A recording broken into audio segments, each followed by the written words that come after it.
Chapter 17:11. Song Enya, have you had enough? Yun Shirshir looked at her coldly. Her arrogant eyes made her seem as though she was looking at a lowly animal. Please don't bite me like a rabid dog and refuse to let go. You'll only make me feel very troubled. Both of them were wearing high heels, but Yun Shirshir was half a head taller than Song Enya, so she could look down on her. Song Enya raised her head to look at Yun Shirshir, who had suddenly flared up and froze in shock. Then, as though she had heard a joke, she pointed at herself. Her exquisitely made-up face contorted. Mad dog. Song Enya was completely enraged as she asked hysterically, "Who are you calling a mad dog?" "You heard me clearly. Who am I talking about?" "Song Enya, your brain is damaged, but don't tell me your ears are damaged as well." Compared to Song Enya's unreasonable tantrum, Yun Shirshir's rational and calm appearance set off the latter's uncultured upbringing. The crowd could not help but gather around curiously. When the staff at the counter saw this, she hurriedly stepped forward and politely declined the nosy onlookers by ushering them to the side. The staff liked Yun Shirshir very much. Even though they had not interacted much since just now, Yun Shirshir's politeness and elegance were genuine. Compared to the arrogant Yun Shirshir was more like a gentle and virtuous daughter of a wealthy family. She was also very respectful toward her, so the staff acknowledged her from the bottom of her heart. It was just that she seemed to have heard this woman being called an underground lover. Was that really the case? She did not think so though. From Yun Shirshir, she could see that she was a role model and was not as tasteless as Song Enya made her out to be. "Yun Shirshir, you." Song Enya was so angry that her face turned red. Her face was contorted and she actually looked a little hateful. She was so angry that she took 2 deep breaths and suddenly broke into a smile. "Yun Shirshir, what's wrong? Are you angry because I hit the nail on the head? Just because I revealed the fact that you're an underground mistress, you're angry out of humiliation, aren't you?" Song Enya laughed in disdain again. "Do you believe that I can ruin your reputation with just a word? Yun Shirshir, I'm warning you, stay away from Brother Mu. Don't go overboard when the time comes, or I don't mind purging you." These words were truly arrogant and ruthless. Purge? Did she really think that the current era was a centralized system of the ancient royal family, so she wanted to use her status as a relative of the royal family to purge her? Her brain was really not working. Yun Shirshir smiled elegantly and said, "You're the mayor's daughter. Just like what you said, you're a princess who lives like a prince. Perhaps, with just one sentence, you can smear my reputation to the point that I'm worthless. Still, Song Enya, please take a good look at your status. Since she was the mayor's daughter, she should at least be careful with her words and actions. This is a basic quality. Don't throw away your family's demeanor in public." Pausing for a moment, she picked up the bank card that the shop assistant had returned to her and waved it in front of Song Enya with an elegant smile. "Also, this bank card is mine. Every cent and decimal point in it was earned by me. Isn't it natural for me to use my own money to buy a suit for my man?" Chapter 17:12. Song Enya found it hard to reason with her. Is Yun Shirshir crazy? She thought to herself. "What? Man? Your man?" She repeated herself. Then she sneered coldly. Following that, her eyes flashed with jealousy and hatred. She stared at her like a needle. "What do you mean by your man? Let me put it another way then." Yun Shirshir's lips curled into a smile as she stared into the other's eyes. "I used the money I earned to buy my husband a gown. Miss Song, do you understand what I'm saying now?" Song Enya was stunned for a moment as if she had been struck by lightning. When she came back to her senses, she clenched her fists tightly and walked up to Yun Shirshir, scolding, "B*****. Shameless. Shameless people are invincible. Yun Shirshir, how can you be so shameless? B*****. She flew into a rage out of humiliation and uncontrollably raised her hand high to slap her. Yun Shirshir blocked the other's slap and gripped the other's wrist tightly. Song Enya shrieked in pain again, only to see Yun Shirshir furrowing her brows. Her eyes gradually turned cold as she gave her a hard slap on the face. "Pah!" A sound was heard. The slap was crisp and resounding. Song Enya's eyes widened as she held her stinging cheek. She could feel that half of her face had gone numb from the slap. Yun Shirshir slapped her with all her might. She felt a jolt in her head, which was followed by a great sense of grievance and anger. She actually slapped her. This Yun Shirshir actually slapped her. Song Enya's eyes welled up with tears of grievance as she glared at her.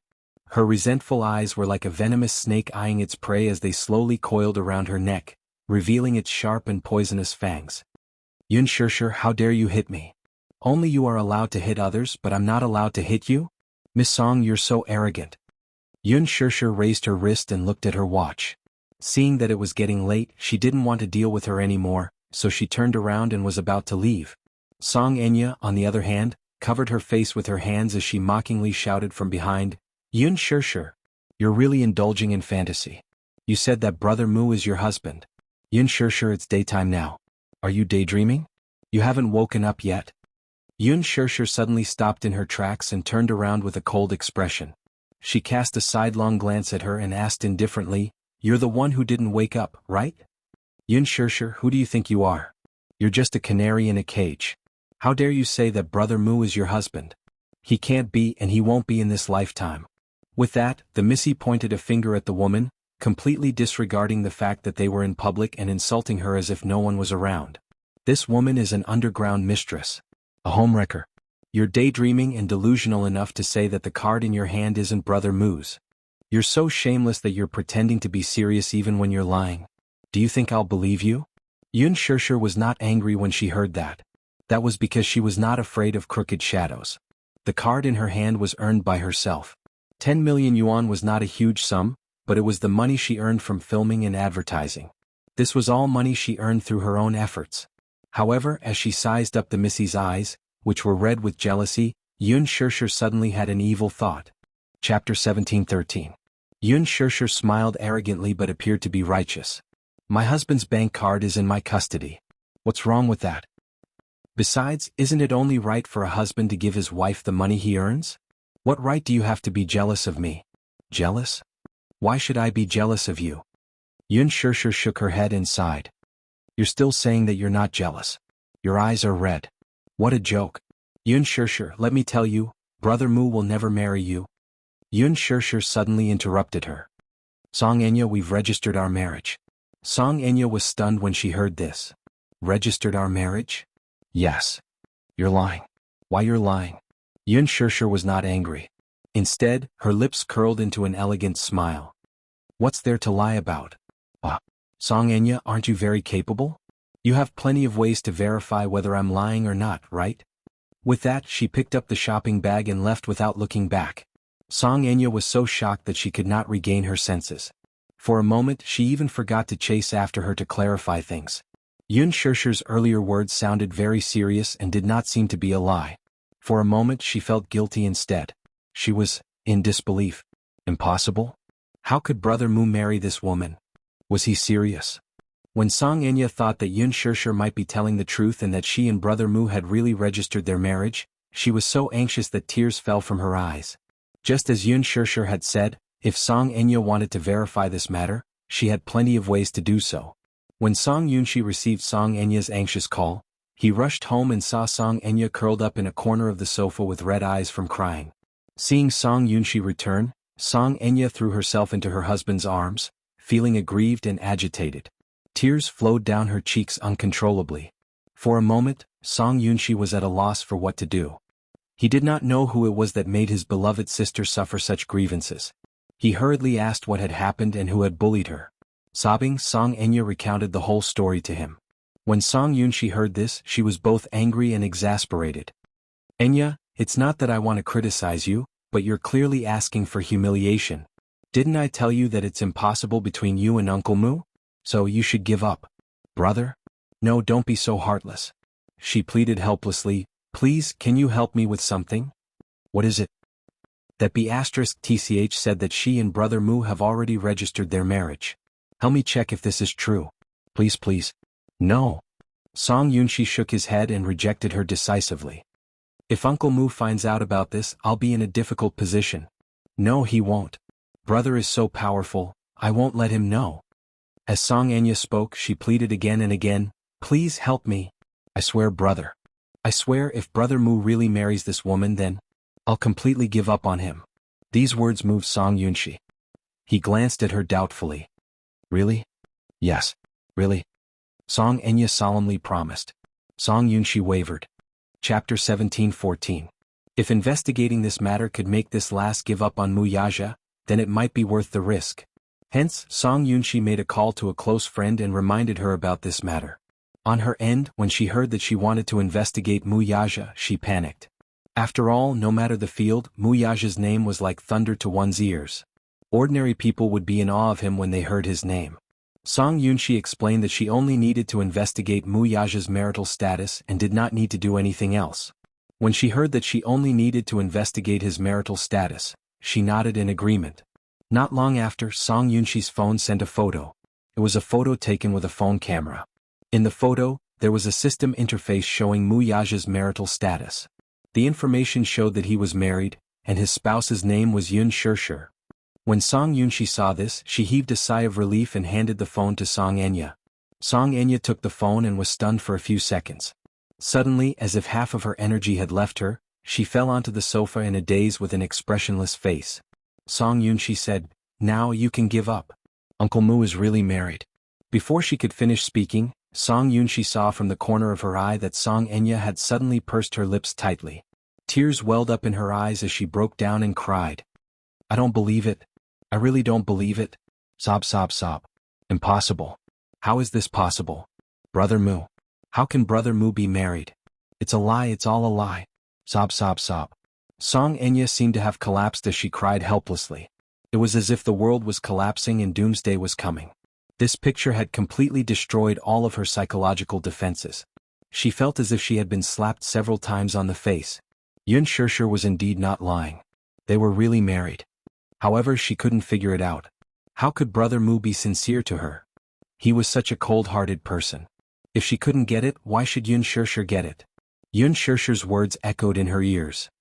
Isn't it natural for a husband to give his wife the money he earns? What right do you have to be jealous of me? That's right. What position did she have? What right did she have to be jealous of Yun Shirshir? After all, she was already Brother Mu's legal wife. Song Yunshi could not bear to see Song Enya cry sadly. She walked over and hugged her. "Enya, I know you're very sad. However, this is reality. You should learn to accept it." "How can I accept that?" Feeling aggrieved, Song Enya retorted, "Brother Mu is married to her. How am I supposed to accept this?" "Woo woo woo. You should give up completely. This is what you promised your brother. Enya, you can't go back on your words." Song Yunshi said. Song Enya bit her lip. Her eyes were filled with despair for a moment, but her tears did not stop falling. She secretly clenched her fists. There was only one voice that kept echoing in her heart. "No one can have what I can't have." "Yin Shirshir, are you very smug? Do you think that you have the whole world just because you have Brother Mu? Aha. If I can't have his heart, then no one can have him. It's the same no matter who it is." Chapter 17:15. A luxurious Bentley was parked at the school gate. The school bell rang loudly. Just as Yun Tianyu stepped out of the school gate, his phone rang. Seeing that it was Gong Jie's number, he picked it up and squinted his eyes. "Uncle, what's the matter?" "I'm waiting for you at the school gate." He looked around and finally spotted an extremely luxurious Bentley by the roadside. He walked over, and the chauffeur immediately alighted and respectfully opened the door to the back seat for him. The little lad was about to get into the car when he saw the child safety seat installed at the back seat. The corner of his eyes twitched violently. "This is a child safety seat," the Gongjie explained and then smiled gently. "Uncle dotes on you, so I'm here to pick you up. I specially installed it for you." Yu rolled his eyes. "D***MN idiot. I'm not sitting in it." "What? This seat isn't comfortable to sit in." The Gongjie smiled. "Then sit on Uncle's lap, okay?" Yu rolled his eyes again. "D***MN idiot. Who wants to sit on your lap?" The Gongjie did not give him a chance to explain. He stretched out his arms and pulled him onto his lap to protect him. He then ordered, "Start the car." Yes. The car slowly started moving. On the way, Yu looked warily at the passing scenery outside the car window and asked suspiciously, "Where are you going to abduct me?" "Abduct?" The Gongjie seemed to have heard a funny word. His thin lips curled into a helpless smile. "My good nephew, where can I abduct you to? Mommy said that I must know how to protect myself. Other than Mommy and Daddy, everyone else can abduct me." After a pause, Yu looked at the Gongjie warily. "Even if it's my dear uncle, you must still be careful." Gongjie. He felt that he was being despised. He looked down at little Munchkin and pretended to be serious. Sometimes it's not a good thing to be so alert. Besides, who would be so stupid as to kidnap a terrorist leader? "Dear uncle, please mind your words." Yu defended himself seriously. "That's a description of you. As for me, I'm a sunny and naive good child. I don't engage in terrorist activities. Gong Jie lightly ridiculed, "You're not doing it, you're just giving orders to a group of terrorists." Yu Yu crossed her arms elegantly, her expression unruly. Gong Jie chuckled again as he scratched the boy's adorable nose bridge and teased, "Who would have thought that such a person is actually a 7-year-old lad? You're really good at hiding things. Let's cut the crap." Yu Yu raised his hand and interrupted Gong Jie's teasing. He looked up at him and asked, "Uncle, why are you looking for me? Can't I play with you for no reason?" Yu Yu said coldly, "No, I'm very busy." Gong Jie was instantly rebuffed. What exactly was he busy with? If you have something to say, then get to the point. If there's nothing else, then send me home. I want to go home and accompany mommy. My good nephew, why don't you have dinner with me tonight? I refuse. Why? Gong Jie looked at him with a hurt expression. Yu Yu smiled. I'm very expensive. Can you afford my appearance fee? Gong Jie was speechless again. Chapter 17:16. Yu Yu was speechless. My mommy is getting married. What's there to be sad about? As he spoke, he cast a sideways glance at him suspiciously and asked disdainfully, Don't tell me you have a sister fetish? Gong Jie frowned. Although his Mandarin was good, he had been abroad for many years and could not understand some of the more obscure terms. For example, this sister fetish, what did it mean? Yu Yu disdained him again in his heart and translated it into English.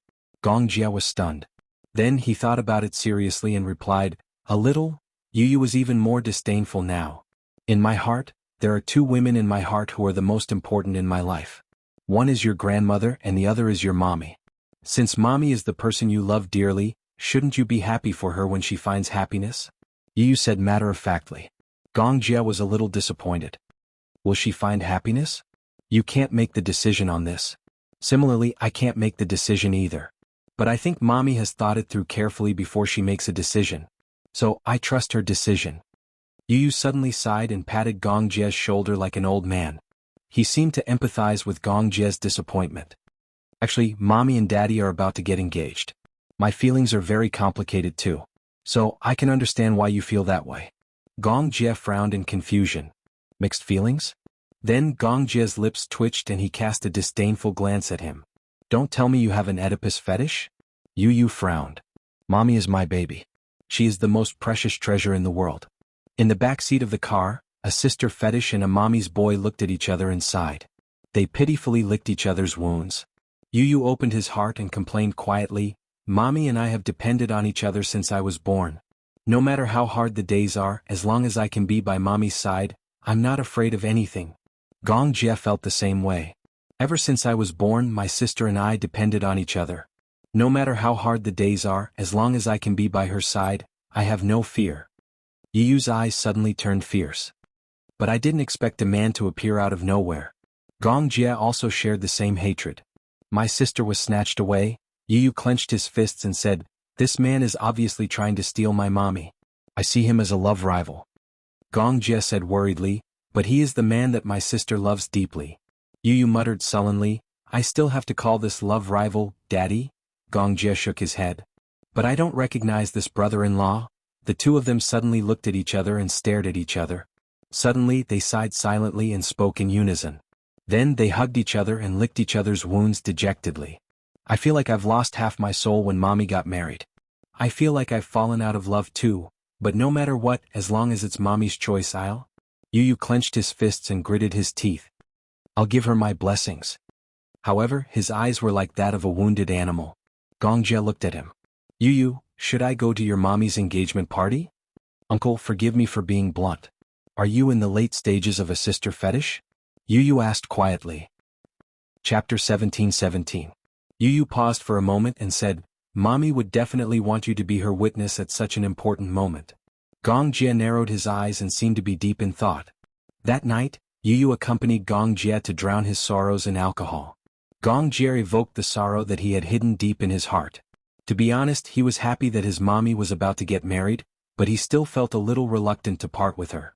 Initially he had hidden it deep in his heart. However, when he saw Gong Jie licking his wounds pitifully, he was also affected by his emotions. Hence, the uncle and nephew put their arms around each other's shoulders and shared their disappointment. Of course, Yun Shishir did not know that Yu Yu was having dinner with Gong Jie. Yu only said that he had something to do and would go home after dinner. Yun Shishir was still worried, so Yu used Li Hanlin as an excuse and successfully got away with it. As for the other mommy's boy, Xiaoyichen, when he found out that his mommy and daddy were getting engaged, he was so happy that he wanted to sit on a helium balloon and fly into the sky. He was so happy. How could he not be happy? From now on, their family of 4 would be happy and harmonious. This was a happiness that he could not even dream of. For dinner, Yun Shishir made dumplings for dinner. She was in a rare mood and thought that since she was free, she would make some dumplings to eat. She had not eaten dumplings for a long time. Speaking of dumplings, Yu's dumplings were the best. She missed them a little. However, now that Yu was not around, she decided to make them herself. In the end, she had not made dumplings for a long time. Moreover, without Yu's guidance, the dumplings she made were strange and refined. Refined meant that ordinary people would not make dumplings like this. Xiaoyichen could not stand it anymore and muttered quietly, Yu's dumplings are not like this. An arrow pierced through the heart. Yun Shishir clutched her chest and supported her body. It was obvious that she had suffered a great blow. Xiaoyichen fiddled with the dumplings, which were either broken or strangely shaped. She muttered to herself, is this thing edible? Yun Shishir fell to the ground and could not get up. Xiaoyichen said disdainfully, Sai, we can't do without Yu at home. Mommy, you should eat noodles instead. Daddy should be back very late today. With that, he sat at the table with a bitter look on his face and complained in his heart, why didn't Yu bring me out for a good meal? She left him alone at home. He felt stifled. Yun Shishir comforted him. Xiaoyichen, I'm sorry. Mommy isn't in a good state today. Mommy's dumplings are actually pretty good. It's just that I haven't cooked for a long time. Mommy, you can't rely on Yu too much. I feel like Yu has spoiled you too much. So, my heart aches for Yu. Yun Shishir wanted to vomit blood. It seemed like it did. I was wrong. Yun Shishir wanted to cry but had no tears. I'll definitely learn how to do housework properly. Mommy, I was just joking. Don't take it seriously. Xiaoyichen saw that she was disappointed and said nervously, Mommy, you don't have to do housework. You just have to be as beautiful as a flower. Yun Shishir looked at the mess on the table and finally decided to go out and eat ready-made food. Late at night. When Muyaja came back, the 2 little munchkins were already asleep. Yun Shishir sat on the sofa and quietly read her script while waiting for him to come home.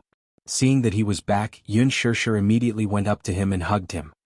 Why are you back so late? Chapter 17-18. You've been waiting for me so late again? Aren't you tired? Muyaja lowered his head and stroked her silky hair gently. His lips curled into a doting smile. If you're tired, go to bed first. No, I'll wait for you.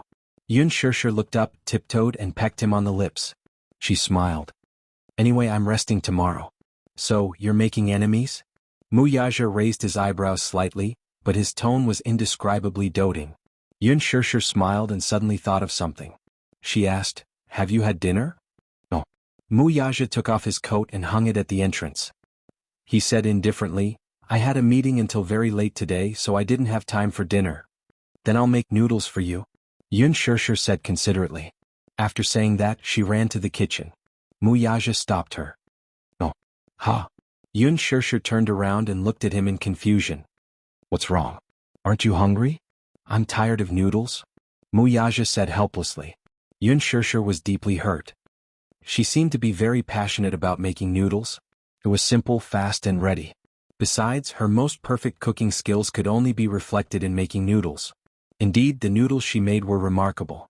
However, no matter how good the taste was, it was inevitable that one would get sick of it after eating too much. Muyaja was especially picky when it came to food. Then, what should we do? Yun Shishir said a little dejectedly, why don't we go out for supper? It's cold outside. Be good and stay at home. After Muyaja said that, he suddenly stood up. He lowered his head, unbuttoned his sleeves and elegantly rolled them up to his arms. Yun Shishir was confused by his actions. What are you doing? A certain man said concisely, solving the problem of food and clothing. So, you're going to cook yourself?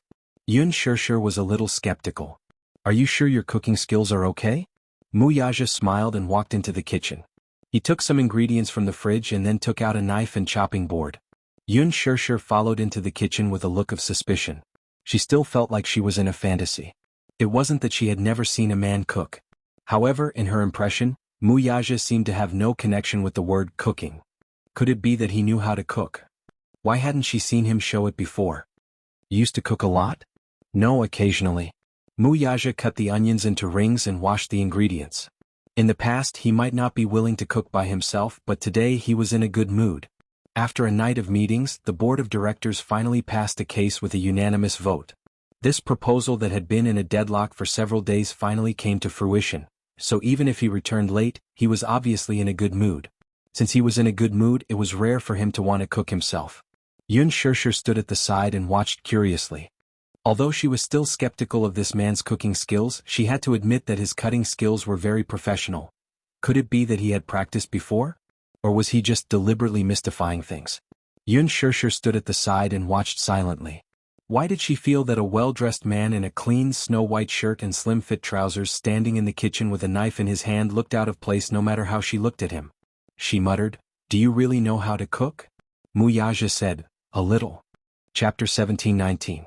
When he was studying abroad, he had a meal class. During the class he would be taught some simple Western dishes. He had only learned how to make cheese-baked rice. Of course, as a rich young master of the Mu family, he rarely cooked for himself. The only time he cooked was when he was in a good mood and wanted to show off his skills in front of Xiao Yichen. In the end he made a mistake and the oven exploded.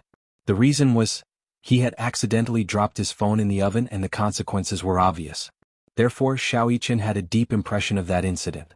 Initially he was looking forward to his daddy showing off his culinary skills and tasting delicious food. In the end he heard a loud bang. The kitchen had exploded. Xiao Yichen was shocked when he thought that the villa had been attacked by terrorists, just like the news he had seen on TV. In the end he realized that Wuxia had blown up the kitchen. Therefore Xiao Yichen hated Wuxia's culinary skills for the rest of his life. He felt that he had been wronged. The explosion in the kitchen was an accident. It was caused by a small oversight on his part. Since then he had never entered the kitchen again.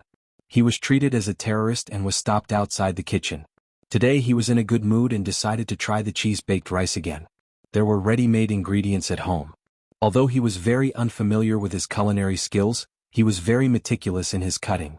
Every step was done according to the process in his memory. He was meticulous and patient. Yun Shishir watched quietly from the side. From time to time, she would raise her head to look at his serious and charming side profile. She was very moved. No wonder people said that men who cooked were the most elegant. At that moment, Wuxia was dressed in a shirt and was well groomed. However, he held the ingredients in one hand and the knife in the other.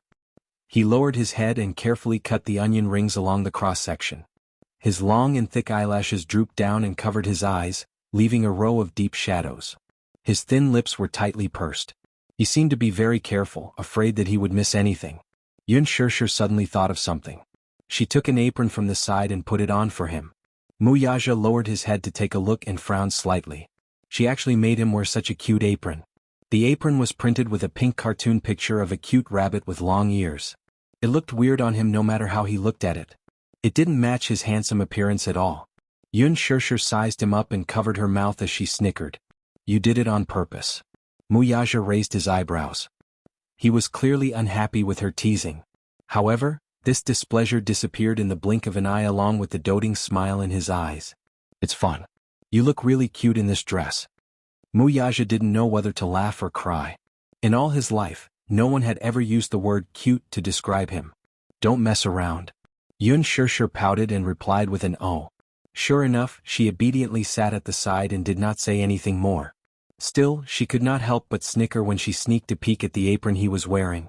Wuxia couldn't do anything about it and let her go. However, he didn't take off the apron on him. He put the rice into the oven and set the mode. Next he had to wait for a while. Yun Shishir suddenly hugged him from behind. Chapter 17-20. I feel like I'm in a dream. Yun Shishir sighed. Wuxia turned around and cupped her rosy cheeks. He asked playfully, "Why do you say that? Do you know how mesmerizing you are when you're cooking?" She buried her little face in his chest, raised her eyes and blinked at him. On her delicate face there was a sweet smile. The generous praise fell into his ears, and he naturally enjoyed it to the extreme. Mesmerizing? Wuxia's lips curled into a smile. Yun Shishir suddenly thought of something and took his hand to the bedroom. On the bed was the suit she had personally picked out for him at the department store. She held the handbag in front of him and instructed, "Try it on. I bought it for you. See how it looks on you?" She paused for a moment and said proudly, I just got paid. Half of it was spent on this suit. Wuxia knew very well that the salary she was talking about was the remuneration from the movie and the endorsement fees from the advertisements. He couldn't help but laugh. This silly woman. Armani's custom-made suits were usually very expensive. Most of his suits were custom-made and were more particular than the suits in the department store. Usually the suits in the department store wouldn't catch his eye. However, since she had personally picked it out, it was a different story. As long as she picked it out, he would like it. The suit was a complete set with a shirt, trousers and tie. Wuxia changed into it. Surprisingly, her taste was quite accurate. The suit fit well and was neither too big nor too small. He bent down and elegantly tidied up his sleeves. Yun Shirshir immediately went up to him and carefully tidied him up. From the tie to the sleeves to the diamond brooch on his chest, she was very careful and very serious. It's done. Yun Shirshir looked up and took a few steps back. She looked at him with her hands behind her back. The more she looked, the more she liked him. She couldn't help but praise herself. My taste is really good. You look really good in this. Wuxia raised his eyebrows and walked up to the mirror. He looked at himself in satisfaction. Speaking of which, this suit was probably the first piece of clothing she had ever bought for him. When he wore it, it fit him perfectly and made him look extremely elegant. She was very meticulous when it came to choosing clothes. From the fabric, to the style, to the details, she paid a lot of attention to everything. Even someone as picky as Wuxia was very satisfied with this suit. However, in reality he was a standard clothes hanger. No matter what suit he wore, it would fit him perfectly. Clothes make the man, but when it came to him, it didn't seem appropriate at all. No matter what kind of clothes he wore, he would always look elegant and noble when he wore them. Yun Shirshir looked at it. The more she looked, the more she liked it. She smiled and asked, How is it? What do you think of my taste? Not bad. Wuxia commented sincerely. When we get engaged you'll wear this, okay? Yun Shirshir asked tentatively, but her heart was beating like a drum. She didn't know if Wuxia would agree to it or not. She had spent 2 million yuan on this suit, but in reality to him, most of the clothes he wore were very expensive. This price was not considered high-end. She didn't know if he would be interested in the clothes she had bought with his picky taste. Rummaging through his wardrobe, even the lowest quality suit was worth a few million yuan. Chapter 1721.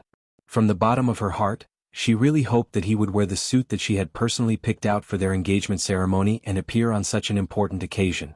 But she was afraid that he would feel that this suit was beneath his standards. She did not expect Wuxia to agree so readily. Okay. He agreed so quickly that she found it hard to believe. You agreed so quickly? Yun Shirshir was a little overwhelmed by the favor and looked a little surprised. Why? Wuxia adjusted his tie in front of the mirror and smiled deeply. Wearing the suit that Madame personally picked out for the engagement ceremony is more meaningful, isn't it? Do you like it? Yun Shirshir wanted to test his feelings. After all, she hoped that he would sincerely like her taste.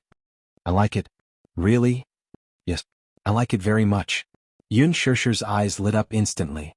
She looked him up and down and was as happy as a little bird. He nodded and said that he liked it. To her, it was the greatest affirmation. As long as you like it, what's important is that it suits your feelings. I'm very satisfied. She held his shoulders again, not allowing him to object. Looking left and right, she was satisfied no matter how she looked at him. So good looking. My hubby is really a clothes hanger. No matter what clothes he wears, he looks good. Wuxia had the standard golden body ratio, which made her extremely jealous. Suddenly, the two of them smelled a burnt smell from the kitchen. Yun Shirshir's heart skipped a beat and she was shocked. Oh no. Oh no. Wuxia's expression changed as well. Yun Shirshir anxiously rushed to the kitchen, opened the oven, put on a pair of gloves and took out the cheese rice. The burnt smell became more obvious and pungent. She frowned only to see that the cheese rice was burnt. Clearly the baking had failed. She was instantly annoyed. Wuxia walked into the kitchen and also smelled the burnt smell. He frowned suddenly.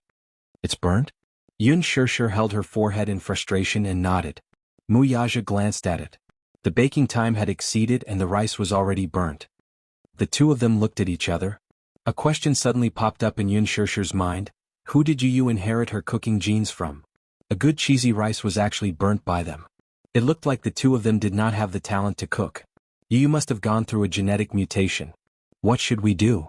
Wuxia asked. Yun Shirshir was confused. Why was she blaming her? It was obvious that he wasn't attentive and forgot the time. If you weren't in such a hurry to get me to try on the suit, things wouldn't have turned out this way. When he said that, Yun Shusher realized her sin. She immediately lowered her head guiltily, like a child who had made a mistake. She stood there helplessly, obviously feeling very guilty. I didn't do it on purpose. She was so focused on the suit, admiring it with satisfaction that she forgot that there was still something roasting in the oven in the kitchen. Muyaja couldn't help but blame her. Little rascal, it's all your fault. Tell me you ruined my supper. How are you going to make it up to me? Yun Shusher felt even more guilty. She couldn't help feeling guilty when she thought about how he had been in meetings for so long and how his supper was ruined because of her. Chapter 1722. Muyaja chuckled inwardly at her guilty expression. He inched closer to her, grabbed her chin and whispered, "What should I do? Have you thought of how to make it up to me?" His warm breath brushed against her cheeks without any restraint, and her little face was so hot that it was as if blood was about to drip from it. There seemed to be an indescribable aura of a tiger eyeing its prey from his body. He was like a lion that had locked onto its prey, forcing her into a corner and controlling this narrow space, causing her to feel even more inexplicably flustered. Yun Shusher carefully looked up and sized up his expression. She pursed her lips but didn't dare to look into his eyes. "How do you want me to make it up to you? Tell me." He was determined to let her do as she saw fit. Yun Shusher thought for a moment and gave him a fawning smile. "How about I make noodles for you to eat?" There were still some ingredients in the kitchen, so making a bowl of noodles should be a piece of cake. Muyaja, on the other hand, had obviously gotten the wrong idea. Sizing her up with a meaningful look, he happily smiled. Yun Shusher suddenly saw a flash of meaning in his eyes and knew that this evil man must have thought in the wrong direction. It's not what you think," she hurriedly explained. "I mean, I'll cook noodles for you. Hey, you're not allowed to think in the wrong direction." Muyaja didn't allow her to explain. He pushed her and smiled playfully. "You're the one who deliberately led me to think in that direction. Shameless." Muyaja's domineering style was vividly displayed at this moment. "You must love how shameless I am." "You?" Yun Shusher was so angry that her cheeks were pink. She stomped her feet and pushed him. "Stop fooling around. I'll go cook noodles for you." With that, she pushed him away and walked towards the fridge. Muyaja tugged her arm and pulled her into his embrace. In the moment she struggled, he bent down and kissed her delicate lips. "I don't want to eat noodles.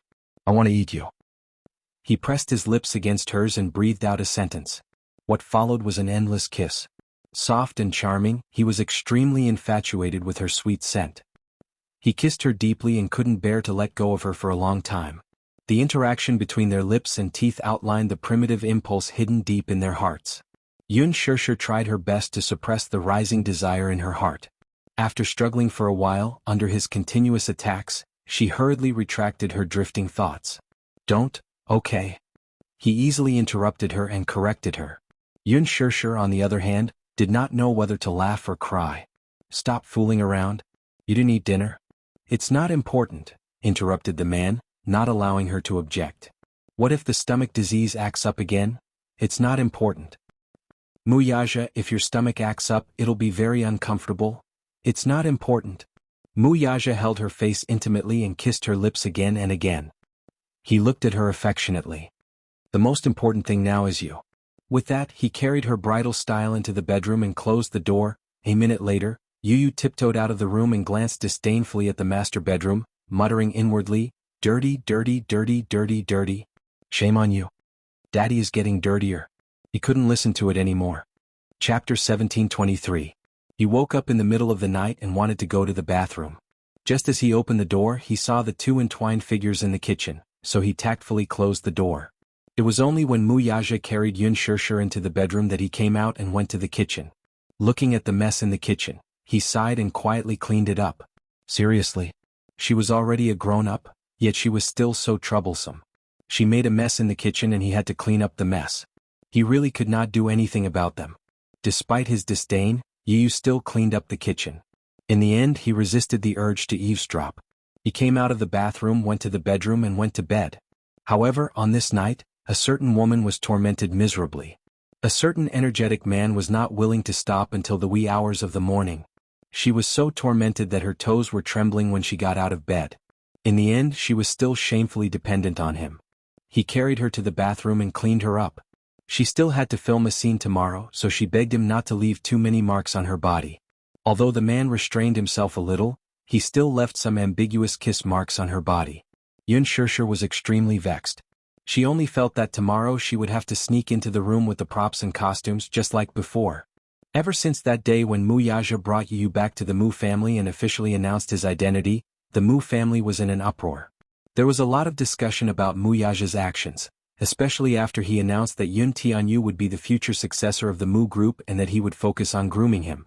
This caused a lot of panic and uproar among the Mus. The bloodshed hidden in the dark was already ready to make a move. Mu Yaja was very strict about protecting Yu. Even after announcing his identity, he tried his best to prevent him from being exposed in front of the media. Hence, he did not hold a press conference to protect him. Still, this matter quickly spread to the Song family. Song Enya was even more incredulous when she learned about it. What? Brother Mu actually wants to make that illegitimate child the heir. Then, wouldn't that allow Yun Shirshir's scheme to succeed? In Song Enya's eyes, Yun Shirshir was an extremely scheming woman. On the surface, she looked innocent and harmless, like a pure and innocent little bunny. However, it was often people like her who were the most unfathomable.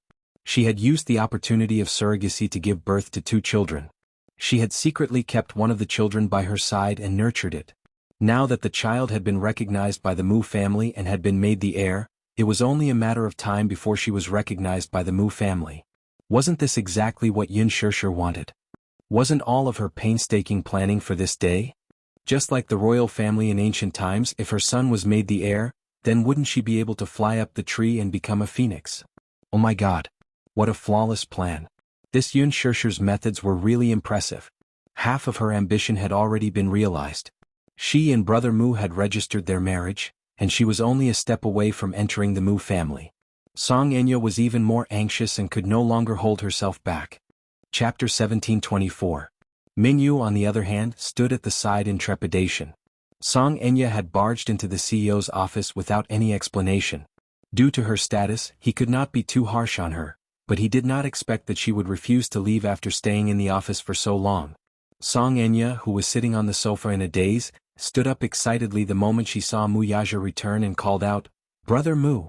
Perhaps due to her hesitation and agitation, she broke her voice the moment she opened her mouth, which was rather strange.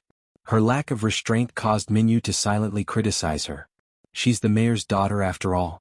How can she barge into the CEO's office with such fanfare and refuse to leave? She's too immoral. What would it look like if word got out? The main thing was that she had implicated the CEO and would inevitably be criticized.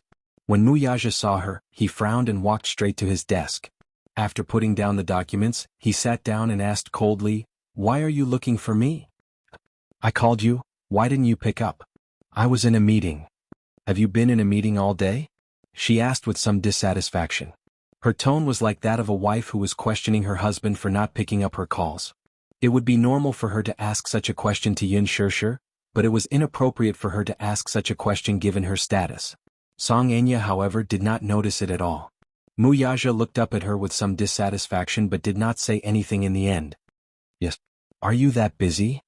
It's the end of the year and the cases are piling up." It was rare for him to give such an explanation, but the implication was that he was very busy now and should not be disturbed. Alas, the Missy's EQ was notoriously low. Of course, she did not pick up on the warning in his words and continued to stay. "Even if you're busy, you should take care of your health. I heard from your executive assistant that you haven't eaten lunch again today. Are you hungry now, Brother Mu?" As she spoke, she walked to his desk and sat down on the chair beside him like a virtuous wife visiting her husband at work. "If you're hungry, I'll order takeout for you. How about that?" "No need." "Then are you thirsty? Shall I make you a cup of tea?" "No need." She pouted in dissatisfaction. "What exactly do you need, then?" Mu Yaja looked up at her and said meaningfully, "I need silence." Song Enya felt awkward the moment she heard that. After a long silence, she said with some grievance, "I don't want to disturb you at work, but there's something I need to hear from you personally." "Speak." Mu Yaja's words were concise and comprehensive. She pondered for a moment before carefully probing, "Brother Mu, are you married to Yun Shirshir?" As soon as she finished speaking, she saw Mu Yaja's expression darken. A cold glint flashed across his eyes. He raised his head and his cold gaze fell upon her, but there was a hint of displeasure in it. Song Enya, did you investigate me? He had never called her by her name, but this was the first and only time he had done so. Calling her by her full name was a sign of reproach. Be it his expression or his tone, it showed that he was extremely displeased at this moment. Chapter 1725. Seeing that the situation had reached a stalemate, Minyu felt awkward. He was also someone who knew how to judge the situation. Sensing that something was amiss, he quietly retreated from the office and closed the door behind him. At this moment, only Mu Yaja and Song Enya were left in the spacious office. Without the presence of an outsider like him, Song Enya completely put down her airs as a missy and begged for his forgiveness. Brother Mu, I'm sorry. Don't misunderstand, I didn't investigate you on purpose. Song Enya explained helplessly in an attempt to appease his anger. However, Mu Yaja's face grew colder as he looked at her. His cold gaze made her feel somewhat unfamiliar. Mu Yaja's thin lips parted slightly, but his tone was extremely cold. If you didn't investigate on purpose, then you investigated me. Song Enya found it hard to defend herself. She bit her lower lip, feeling conflicted. Mu Yaja coldly said, Song Enya, I'm warning you, whether I'm married or not and who I marry is none of your business. If you have the energy, spend it on other things. Brother Mu, how can you say that? Song Enya was angry and aggrieved. Her eyes were red and moist as she glared at him with tears in her eyes. I'm just concerned about you. Mu Yaja reprimanded in a deep voice, I don't need this kind of concern. Song Enya was stunned as if she had been struck by lightning. Mu Yaja's handsome eyes were cold as he stared at her. Just one look from him was enough to pierce her skin. His thin lips moved slightly, but his voice was as cold as winter snow.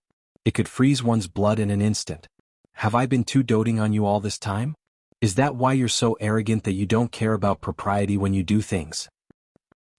I might be confused because of my concern, but Brother Mu, what bad intentions can I have toward you? You didn't even tell me that you're married. You didn't even give me a chance to give you my blessings. Will you give me your blessings if I tell you? Mu Yaja did not believe her words. Those were just excuses. How could he not know what she was thinking about him? Ever since that incident, he had distanced himself from her. Whether it was her calls or texts, he ignored them and pretended not to see them. Song Enya had come to the Mu group several times to look for him, but she had either failed to find him or was sent away by his assistant. He deliberately distanced himself from her because, first, even though he had always doted on Song Enya and treated her as his biological sister, no matter how close their relationship was, he would not let anyone who hurt Yun Shishir get off lightly. Secondly, Yun Shishir did not like Song Enya. Even if she did not say it, she did not mind. However, in consideration of his feelings, Mu Yaja was much colder to her. Even when Song Enya took the initiative to contact him, he treated her indifferently. Furthermore, after that incident, he was very disappointed in Song Enya and had a lot of dissatisfaction toward her. Still, he did not take any measures for the sake of the Song family's reputation, but that did not mean that he could let bygones be bygones. She carefully observed his expression and probed, Brother Mu, are you really going to marry that woman? Chapter 1726. She stared at him blankly, feeling that the Mu Yaja in front of her was a stranger no matter how she looked at him. In the past, he would not be so strict with her and even say such harsh words to her. She furrowed her brows sadly, her red lips trembling as if she was deliberately suppressing the grievances in her heart. Nevertheless, tears still overflowed from her eyes and flowed down her cheeks uncontrollably. She complained sadly, Brother Mu, you've changed. Mu Yaja's eyes were cold as she broke down and cried, In the past, you've never been so fierce to me, nor have you been so cold and indifferent to me. You clearly doted on me so much, but now, because of that Yun Shishir, you're not only fierce to me but you're also distancing yourself from me and treating me coldly. How can you do this? She raised her head abruptly and looked at him with teary eyes. Brother Mu, it's all because of her. If that woman hadn't appeared and snatched away the love that should have belonged to me, you wouldn't have treated me like this. You clearly doted on me the most.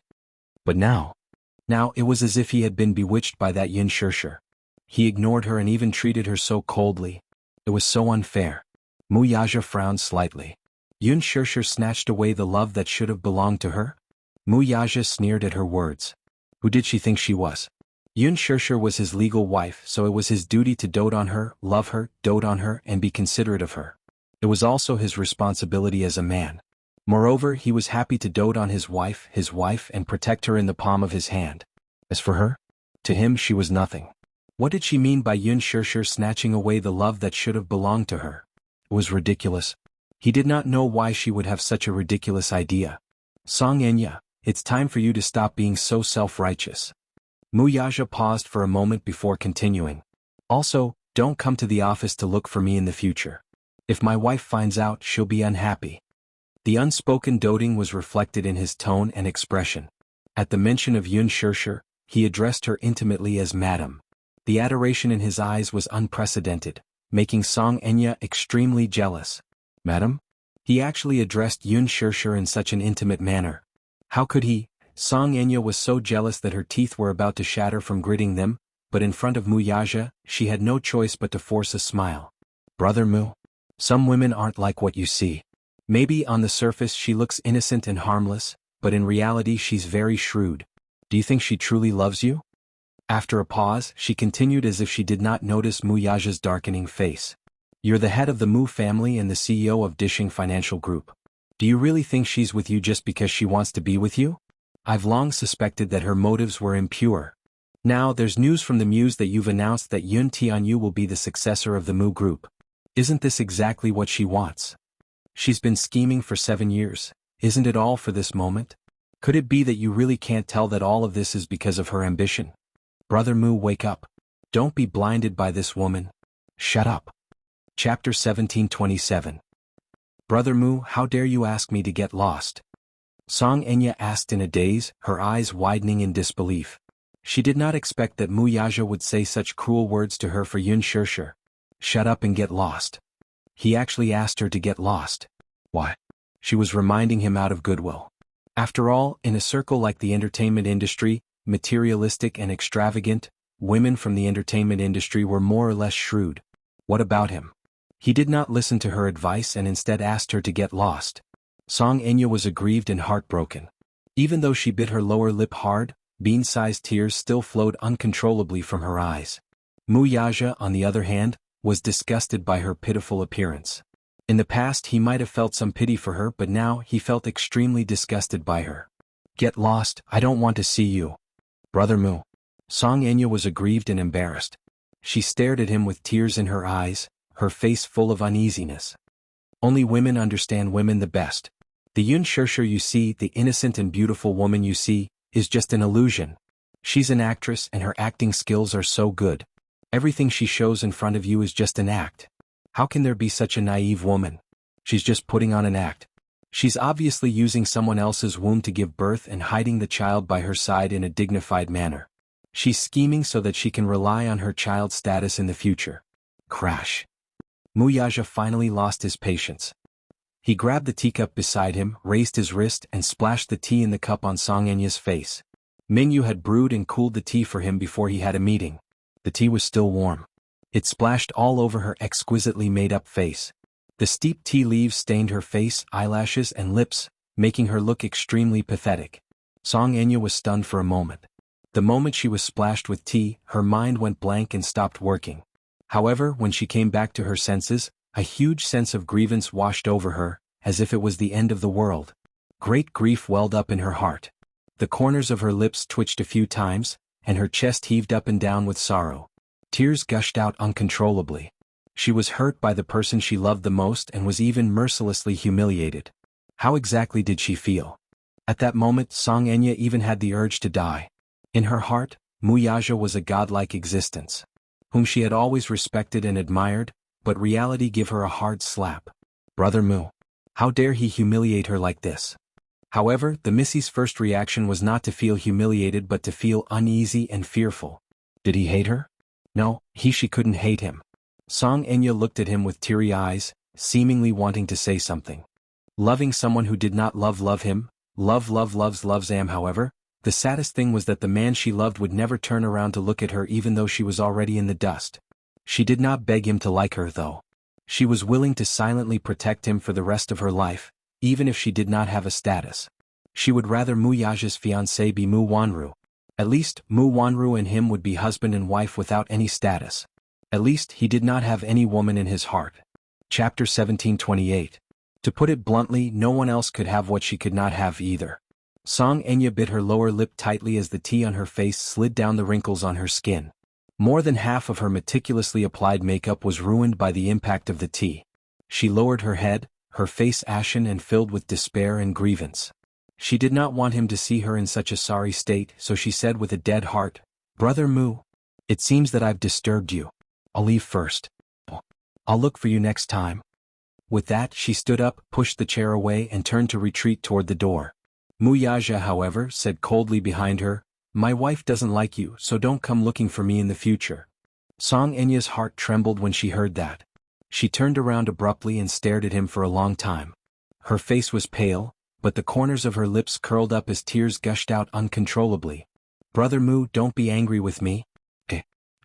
I'll be obedient, okay? I'll listen to you obediently.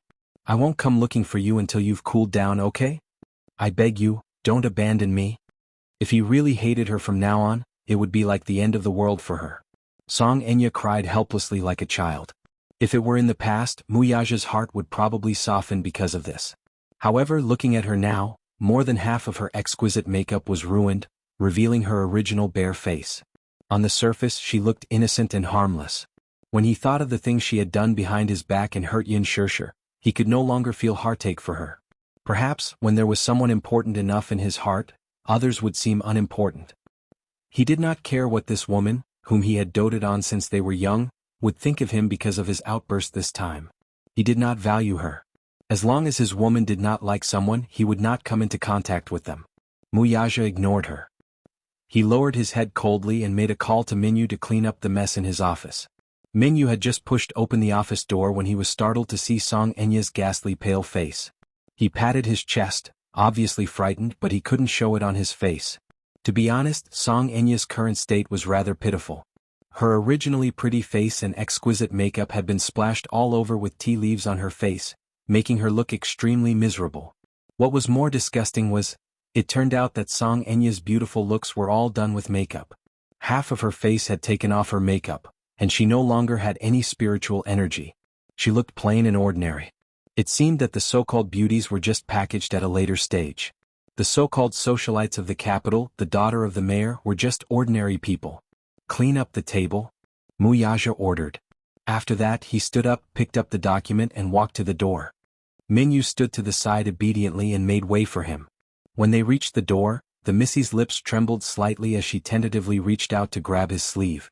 Muyaja, however, seemed to have eyes on the back of his head as he evaded her ruthlessly with an expressionless face. Song Enya reached out to grab air and watched helplessly as he slammed the door and left. The loud bang seemed to show how displeased he was. The sound of the door closing was so loud that even Minyu, who was standing at the side, was shocked and dumbfounded. Chapter 1729. Once he was done tidying up the office, he would have to inform his subordinates to act according to their mood. He hurriedly tidied up the table. The CEO's office was not a place where just anyone could enter. It was equipped with a dedicated cleaner and assistant. Other than some important directors of the consortium, Minyu was probably the only one who could enter and leave freely. He was also the one who delivered the important documents. After Muyaja slammed the door and left, Song Enya seemed to have lost all her strength. She slowly fell to the floor and sobbed sadly. After he was done tidying up the table, he turned around and saw her sitting helplessly on the floor, covering her face and crying sadly. He walked over and asked kindly, "Miss Song, should I get someone to send you back?" He kindly reminded her, "Miss Song?" Song Enya, who was already in a state of despair, was annoyed by his repeated disturbances. She raised her head and yelled, "Don't bother about me." Minyu frowned, angered by her rudeness. However, given his status, he could not be calculative with her. He smiled elegantly and calmly said, "If you feel sad, you can find a corner and cry. At least think of a way to clean yourself up first. You look quite ugly like this. Besides, you're disturbing me by sitting here." "What? The boss has a serious case of misophobia. You're dirty, so don't dirty the office. He'll be angry again when you come back," he said expressionlessly. Song Enya could hear the sarcasm in his words. She raised a brow and glared at him angrily. He smiled slightly but was not afraid of the threat in her eyes. He said coldly, "Please leave, okay? You're all chasing me away, right? I'll leave." With that, she got up and made to leave. Minyu called out from behind, "Please wait a moment." She turned around. What do you want now? Don't forget your bag. He passed her Gucci handbag to her. She was flustered and exasperated. Snatching the bag from his hand, she turned around and slammed the door behind her. After she returned home, she locked herself in her room and did not come out. When Song Yunshi came back, she knocked on the door but no one answered. He didn't know what had happened today, but he vaguely sensed that his sister was in a bad mood. It was more or less related to Uncle Mu. However, he was exhausted from dealing with this matter. This younger sister of his was all right in other aspects, but her temper was especially stubborn. Once she set her mind on something, she would insist until her head bled and she would not change her mind. It was also that night that she decided to take a risk. Since she could not get Brother Mu, she would not hesitate to resort to some despicable means. Of course, this was all in the future. News of Mu Yaja's marriage soon reached Mu Linfeng's ears. Mu Linfeng had a wide network of connections in both the underworld and the underworld. Hence, his nephew's marriage could not be kept a secret from him for long. When he found out that Mu Yaja had registered his marriage with Yun Shishir without telling the rest of the Muse, he was furious. What did it mean to register their marriage? It meant that they were officially legally married. Chapter 1730. He went straight to the point without beating around the bush. I heard that you've registered your marriage with that woman? You should have at least informed me of such a huge matter. He had long expected his uncle to find out about this matter so quickly. He questioned him furiously the moment he called. Mu Yaja laughed instead. Second uncle, why should I inform you in advance? Why marry is my private matter. I don't have to report to you about what I should do I? Besides, we're registering our marriage, not holding a wedding. There's no need to make such a big fuss about it. So, you're saying that you've registered your marriage with that woman? You should have reported it to me. Mu Linfeng was infuriated by his nonchalant tone and felt that he had been greatly neglected. Do you think you'll agree to this if I report it to you? You're against it anyway, so there's no need for me to inform you. Mu Yaja paused for a moment before continuing in a low voice. Also, second uncle, that woman you're talking about is now my legitimate wife. She has her own name. As a form of respect, I think it's inappropriate for you to call her that. Mu Linfeng was so angry that he laughed when he heard that. He sneered. She's just a despicable woman who popped out of nowhere. She's not worthy of my respect. Mu Yaja's lips curled into a smile. He had already expected his uncle's attitude, so he wasn't angry at all. Yun Shishir was his wife. He didn't care what others thought of her. She was the woman he had set his mind on, and that was enough. Besides, his marriage was his business. Who had the right to tell him what to do? Yaja, you've gone overboard on this point. Is it appropriate for you to register your marriage without saying a word? What will people say about you if this spreads to the Mu family? Mu Linfeng paused for a moment before ordering, take advantage of the fact that this matter hasn't spread to the public yet to dissolve your marriage. When the time comes, I'll use some means to suppress this matter and pretend that it never happened. Do you understand? Annul the marriage?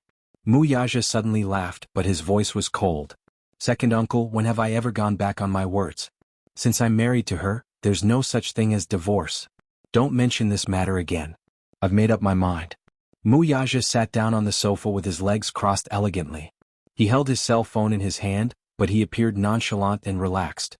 On the other end, Mu Linfeng was infuriated by his resolute attitude. He did not utter a word, but his heavy breathing could be heard through the phone. It was obvious that he was eyeing him covetously. It seemed that he was very angry. Are you really determined to marry her? Mu Linfeng's question was met with affirmation from Mu Yaja. I've already decided. I hope second uncle can fulfill my wish. In your dreams? Mu Linfeng retorted angrily, I'll fulfill your wish. If you want to get married, sure. However, it couldn't be that woman of unknown origin. You've been getting more and more out of hand recently. First, you suddenly brought back a child and announced his identity as the successor. Then, you registered your marriage with this woman. Are you out to ruin the Mu family's reputation? Ruin the family's reputation? Chapter 1731. Second uncle, didn't you ask me to get married as soon as possible? Now that I've fulfilled your wish, I'm marrying a wife, having a child, and holding a grand wedding in the future. Yu is very outstanding and smart. With some training, she'll definitely become a great talent in the future. She'll surpass her master and be a better successor than me when she grows up. As for Yun Shishir, she's gentle and skilled. I owe her a lot and don't want to mistreat her anymore. Ah. You don't want to mistreat her, so you're sacrificing the Mu family's reputation. You even said that you want to hold a grand wedding. I think you're determined to throw the Mu family's reputation to the ground. Mu Linfeng continued without waiting for him to reply. What kind of woman is Yun Shirshir? She was just a tool for the Mu family to give birth to a child. The contract clearly states that after giving birth, she can't cause any trouble for the child's custody. But what about her?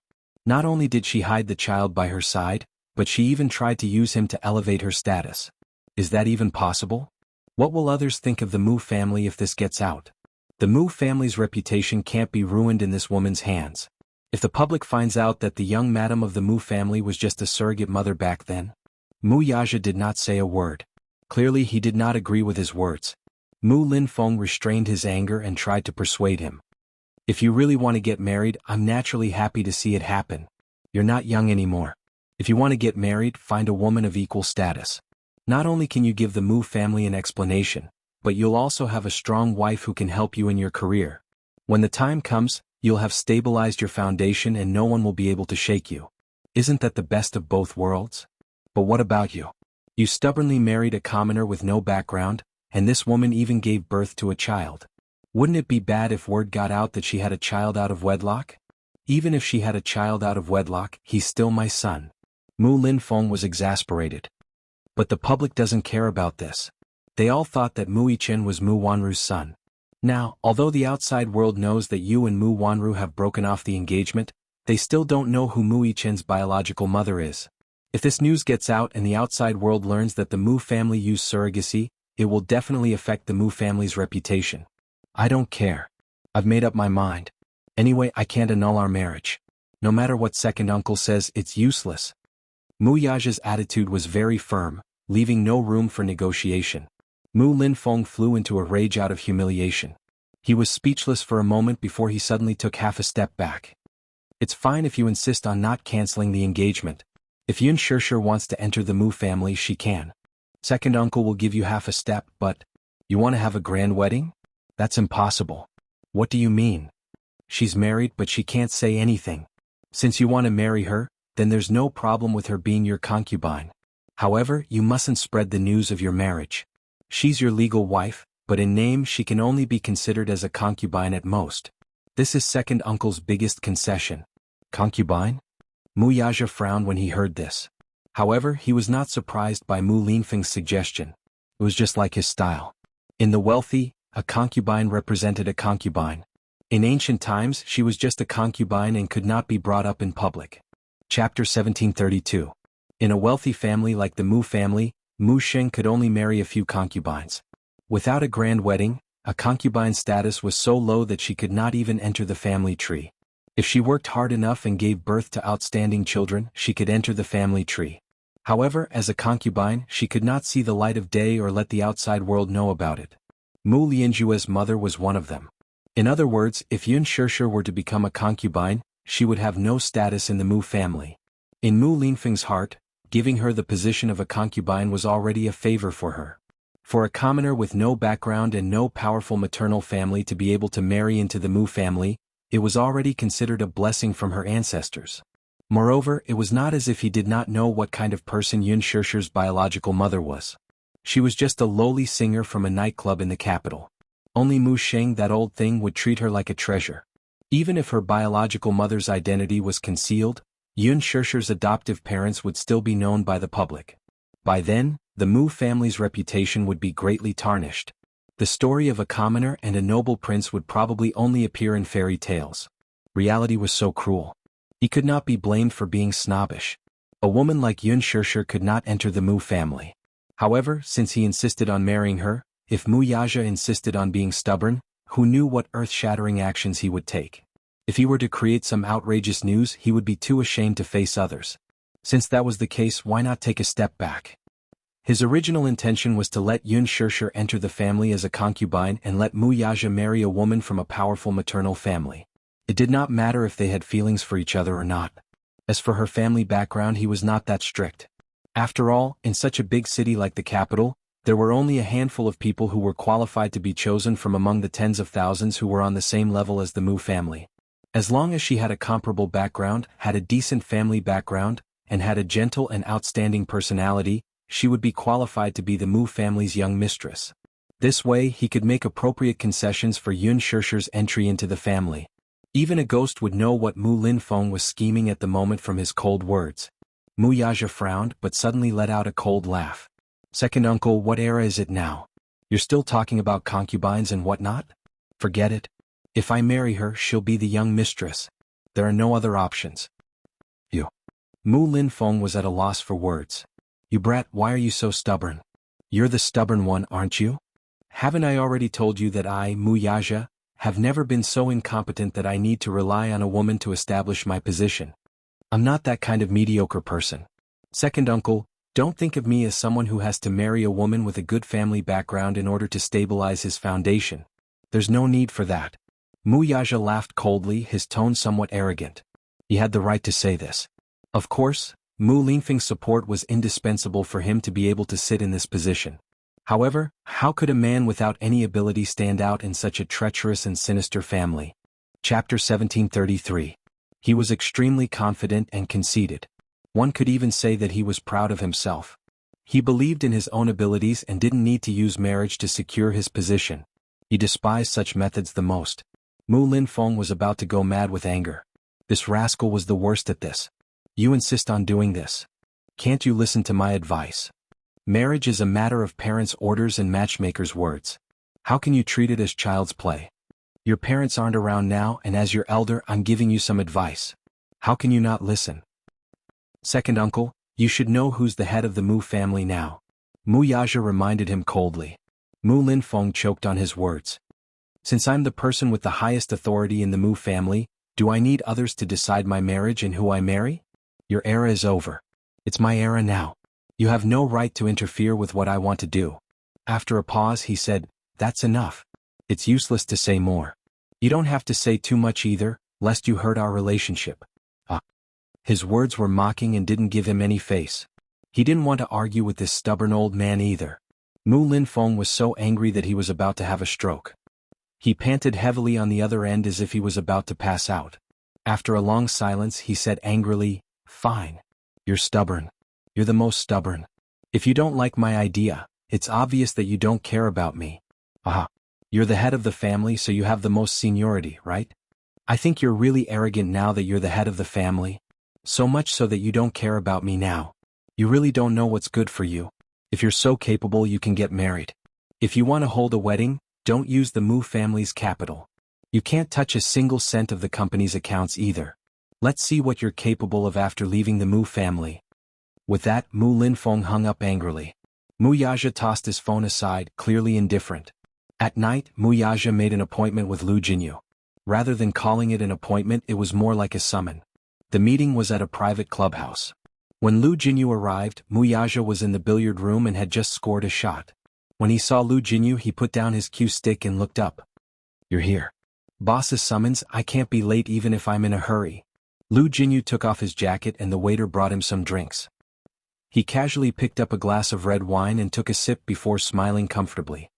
Boss, is there something important you want to talk to me about now? Lu Jinyu, the man who addressed Mu Yaja as boss, was an important figure and was also Mu Yaja's friend for many years. Although they were friends, their relationship was probably closer than that. Mu Yaja had established his own connections outside of the Mu family and secretly cultivated some of his own forces. Other than the Mu family's businesses, he also had his own personal assets and family business. Just as he said, he didn't leave the Mu family with nothing. However, without him, the Mu family would only be a wasteland. Back then he was groomed by Mu Linfeng to be the successor. As the helmsman, he had worked hard and contributed a lot to the Mu family's success. However, he wasn't a fool. He wouldn't sacrifice himself for the sake of the Mu family. Chapter 1734. Until now, he could say that the assets under his name were not comparable to the Mu family's. However, with the connections he had set up over the years and the inextricable business network, his foundation was already very stable. Lu Jinyu was one of the forces he had groomed. It could be said that he was his trusted aide. He was very capable and very loyal. That was a friendship forged from years of fighting together. This time he had asked Lu Jinyu to come over to prepare for the wedding. Since he had said it well, he had to do it well too. Since Mu Linfeng had said that it was fine to hold the wedding. However, he could not use a single cent of the Mu family's assets. He had listened and done so. Mu Yaja smiled. Can't I drink with you for no reason? I'm really flattered to hear you say that, boss, Lu Jinyu said with a smile. He put down the wine glass, picked up the cue stick, and stood in front of the table to observe the situation. There was a sharp look in his eyes. Lu Jinyu, 25 years old, was tall and straight. He came from an aristocratic family and was good-looking. When he stood next to Muyaja, be it in terms of aura or poise, they could be considered to be on par.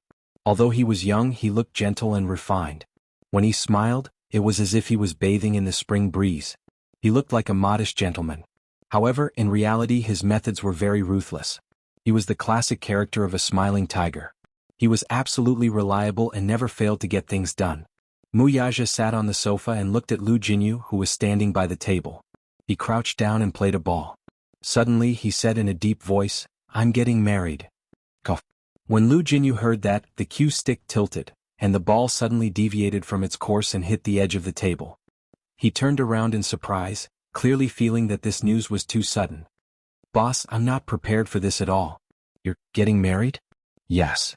"Ouch." Lu Jinyu slapped his forehead and said in a daze, "It's too sudden." "It's too sudden. I'm not prepared for it at all." Muyaja laughed inwardly. "I'm getting married. Why do you need to be prepared?" "Because I thought that you wouldn't have any thoughts of getting married and having children within the next 10 years. Lu Jinyu answered truthfully. Then he asked curiously, "But I'm really curious."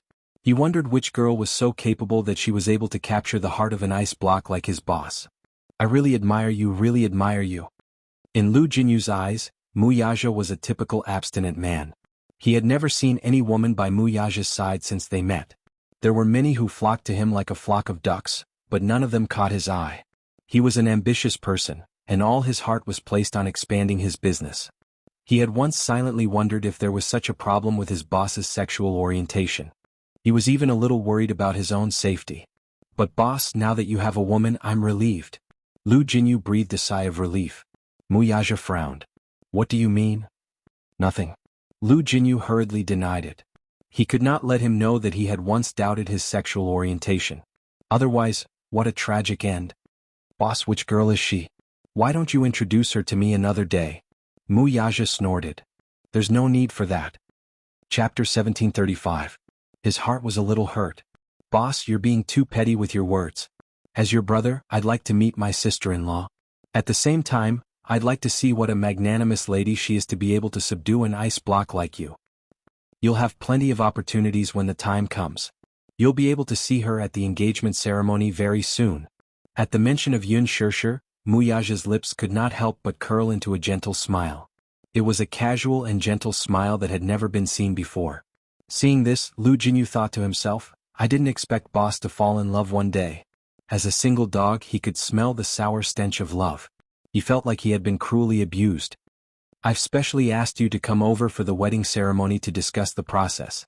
After all, I don't know much about it and wanted to ask for your opinion." Lu Jinyu broke out in a cold sweat. "Boss, I don't know either. I've never been married before. I don't even have a girlfriend."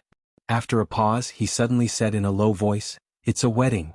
According to the rules, first of all, we have to buy a new house as our wedding home and equip it with a more luxurious wedding car. Then we have to hold a proper wedding ceremony.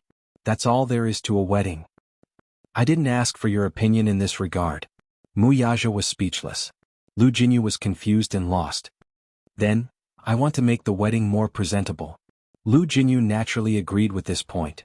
"Yes, it has to be. Boss's wedding must be grand. There's no doubt about that." Muyaja continued, "If we want the wedding to be grand, we need to spend some money on it. However, I've thought about it. There's no need to use the Mu family's capital." That was the main consideration he had for this point. He had promised Yun Shirshir that he would give her a wedding of the century that would attract the attention of the world. Naturally, he had to fulfill this promise. In that case, he would need some capital. Mu Linfeng had said that he could hold a wedding, but he could not use the Mu Group's account or withdraw funds from the consortium. He had quite a large sum of money in the Mu family's account, but he could not use it. After all, Muyaja had agreed to Mu Linfeng's request. Since he had spoken, there was no room for negotiation. There was no reason for him to go back on his word. If he said he wouldn't use it, then he wouldn't use it. He had always been a man of his word. Mu Linfeng was waiting to see him make a fool of himself. He thought that without the support of the Muyaja, Wuxia definitely did not have the money to hold a sensational and respectable wedding. He was certain that Wuxia did not have the ability to conjure up so much money. Unless he wanted to use the funds in Mu Group's account. If that happened, he would become a laughingstock. He had spoken tough words, but his actions were like this. He must have been looked down upon by others. However, what Mu Linfeng didn't know was that Wuxia had secretly cultivated a force outside and possessed a chain of assets that couldn't be underestimated. He had plenty of confidence.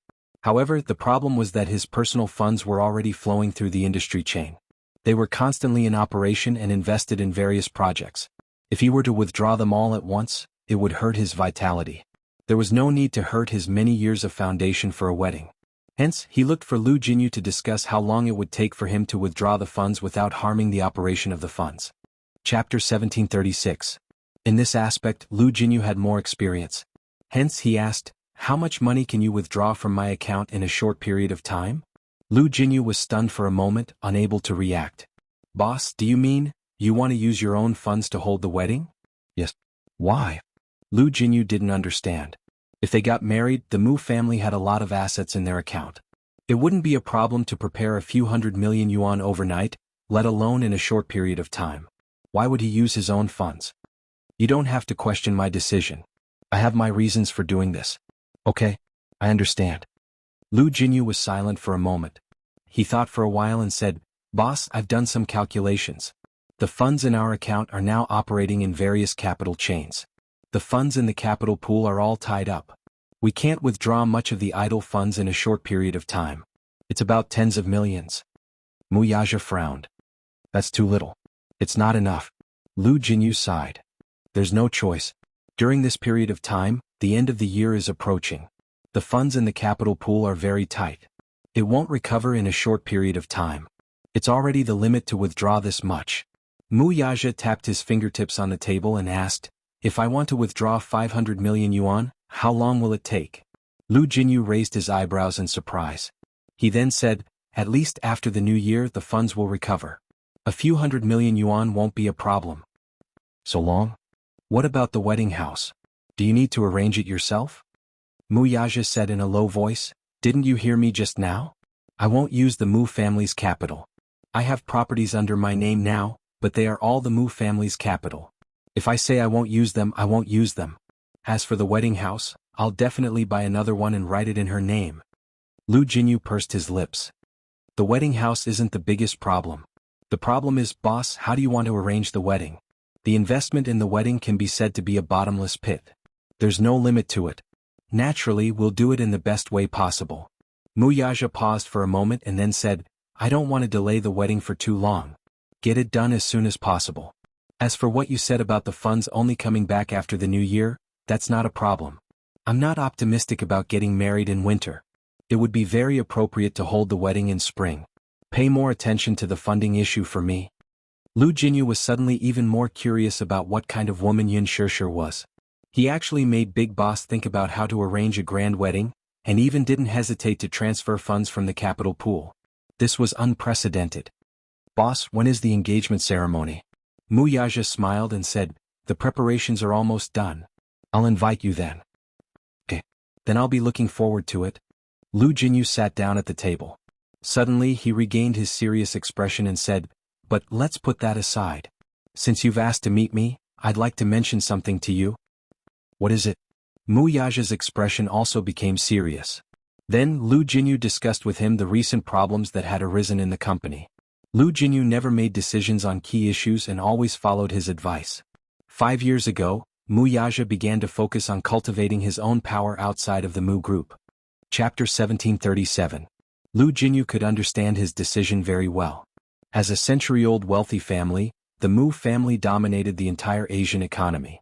It was not an exaggeration to say that they were one of the top wealthy families.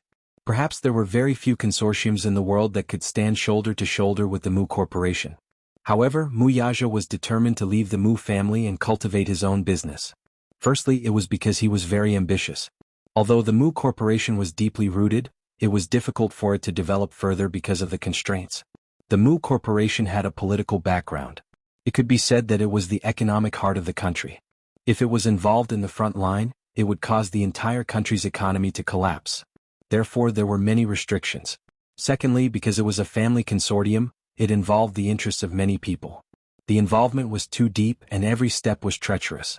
Therefore, he was determined to establish his own Jianghu financial group with his many years of experience and connections in the Mu Corporation. After 3 rounds of financing, it gradually got on the right track. Until now, the Jianghu Financial Group's development momentum was majestic. It had become a force that could not be underestimated. Under the name of the Jianghu Financial Group, there were 4 major companies. Among them, the first company, Easy Buy, was a senior shopping website established 7 years ago. When the website was first established, no one cared about it. However, Wuxia had a unique insight. As early as 7 years ago, he saw the development momentum of online shopping and invested in it. A year ago, Easy Buy was listed on the Hong Kong Stock Exchange and had a huge market value. In addition to the shopping website, Wuxia was also involved in many other industries. In addition to real estate, resorts, and financial services, there were many undeveloped emerging industries with limitless potential. As Wuxia's right-hand man, Lu Jinyu had always been in charge of all the affairs of the Jianghu Financial Group. If there were any problems in the financial group, he usually did not report to Wuxia. Instead, he handled it himself. He had business talent and unique skills, so he could often take charge of the overall situation. However, if it was more important and troublesome, Lu Jinyu would refer to Wuxia's opinion no matter what. He listed out all the big and small problems that had recently occurred in the company to him. Wuxia gave his own suggestion. The two of them discussed for a long time and actually hit it off tacitly. That's what I was thinking as well. I didn't expect that I would agree with you. There are some things that you don't have to ask for my opinion. I believe that you can handle things well. After all, I have my eyes on you. You have the ability. Lu Jinyu smiled and said, "Since we're done talking, shall we practice?" He looked at the billiard table at the side and felt an itch in his heart. It's been a long time since I've sparred with boss. My hands are itching. Oh. Wuxia raised his wrist and looked at his watch. It's getting late. I should go home. Lu Jinyu frowned. What? Why are you in such a hurry to go home today? Could it be that sister-in-law is at home and is in a hurry to go back to accompany madam? Wuxia smiled. Noticing the smile on his face, Lu Jinyu suddenly fell into a daze. Wuxia saw his strange expression and raised his eyebrows. What's wrong? Look at your expression. What's on your mind? Nothing. I just feel that boss has changed a little. Lu Jinyu said truthfully. Changed? Wuxia was intrigued. How has it changed? Chapter 1738. It's an indescribable feeling. In the past, Wuxia had exuded a cold aura and a sharpness that only a king could possess. However, once a man fell in love, even his aura would change. Right now, he gave off the feeling that his sharpness had been softened. When he mentioned Yun Shirshir, the smile on his face was one of warmth and tenderness that he had never shown before. Perhaps, this was the biggest change that love could bring to a man. Boss had changed. However, Lu Jinyu was happy to see such a change. In the past, Wuxia was like an ice block, high and mighty.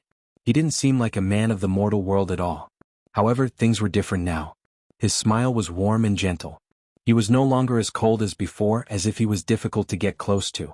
When he smiled, he gave people an inexplicable warmth. You like such a change? Lu Jinyu suddenly felt as if he had been fed a mouthful of dog food. He howled like a dog and complained aggrievedly, "Boss, why do I feel like I'm being abused by you even though you didn't bring sister-in-law with you?" Wuxia glanced at him coldly and said, "It's time for you to find a girlfriend." "Yeah, I think so too." "Boss, why don't you introduce a girlfriend to me?" Lu Jinyu asked shamelessly. He thought that Wuxia would reject him, but unexpectedly, he seemed to be in a particularly good mood today. Instead, he asked him, "What kind of woman do you want?" "Someone like sister-in-law would be good." Wuxia's gaze turned cold and he snorted. "Dream on." "Ha! You won't be able to find another woman like sister-in-law in the world. Don't even think about it in this lifetime. Of course, don't even think about it in your next life." Lu Jinyu was stunned for a moment before he burst into laughter. "Boss, do you know that there's only one word to describe you in your current state? It's too apt." "What word?" Lu Jinyu raised his brows and smiled. "Wife-slave." Wuxia was speechless. Preparations for the engagement were in full swing. Yun Shirshir didn't know that Wuxia had already started preparing for the engagement. At this moment she was still on set. There was a night shoot today so she couldn't go home that night. She had to inform Muyaja and the two little munchkins in advance. Night jobs, as the name suggested, were scenes that needed to be filmed at night. Therefore they could only work at night. What was interesting was that when Gu Xiaoyang found her, his face was actually trembling with fear. His usual high and mighty attitude was nowhere to be seen. He rubbed his hands together, looking very uneasy. It made Yun Shushu nervous. She thought that she had made a mistake. His last question was to ask her if she could stay behind to work the night shift. Yun Shushu didn't know whether to laugh or cry. Of course, Director Gu. Gu Xiaoyang nodded. That's great. As he spoke, he did not dare to say anything more to her and hurriedly went to work. Yun Shushu was confused. She thought to herself, Muyaja's authority in speaking was indeed not to be underestimated. Now that she was on set, even Lin Ji, who had always been arrogant, did not dare to act rashly toward her. The special treatment made her feel rather embarrassed. Chapter 1739. During this period, Yun Shushu's scenes had been filmed first. These days her scenes were mostly with Lin Ji and some other supporting roles. Hence, her time with Hua Jin had been staggered. When Hua Jin saw that she had stayed behind to work the night shift, he was also a little surprised. Shushu, I haven't seen you in a long time. You've been so busy recently. Hua Jin's closeness made Yun Shushu roll her eyes in her heart. All right. Under her special privileges, Hua Jin was probably the only exception. She didn't know if he didn't know or if he just didn't care. Even though everyone in the crew avoided Yun Shushu, he was the only one who wanted to stick to her all the time. No matter how much Yun Shushu tried to chase him away, it was useless. However, after interacting with him for a period of time, she realized that Hua Jin didn't seem to have any ill intentions towards her. The prank he had played on her that day was at most a joke. In the past, when someone in the crew bullied her and rolled their eyes at her, Hua Jin would silently watch and make things difficult for them behind their backs. Although Yun Shushu didn't know whether to laugh or cry, she knew that Hua Jin really didn't have any ill intentions towards her. It was just that, she really couldn't understand why Hua Jin liked to stick to her. Aside from the way he fawned over her, he also took good care of her on set because of his status. Over time, Yun Shushu also let down her guard against him. Hua Jin, stay away from me. I'm memorizing the script. You're always memorizing the script. You really don't have any interest in life. Hua Jin said quietly. You're the only one who has interest in life, okay? Hua Jin chuckled and playfully nudged her with his elbow. Why did you enter showbiz in the first place? Me? Yes. Yun Shushu answered truthfully, it's just a coincidence, I guess.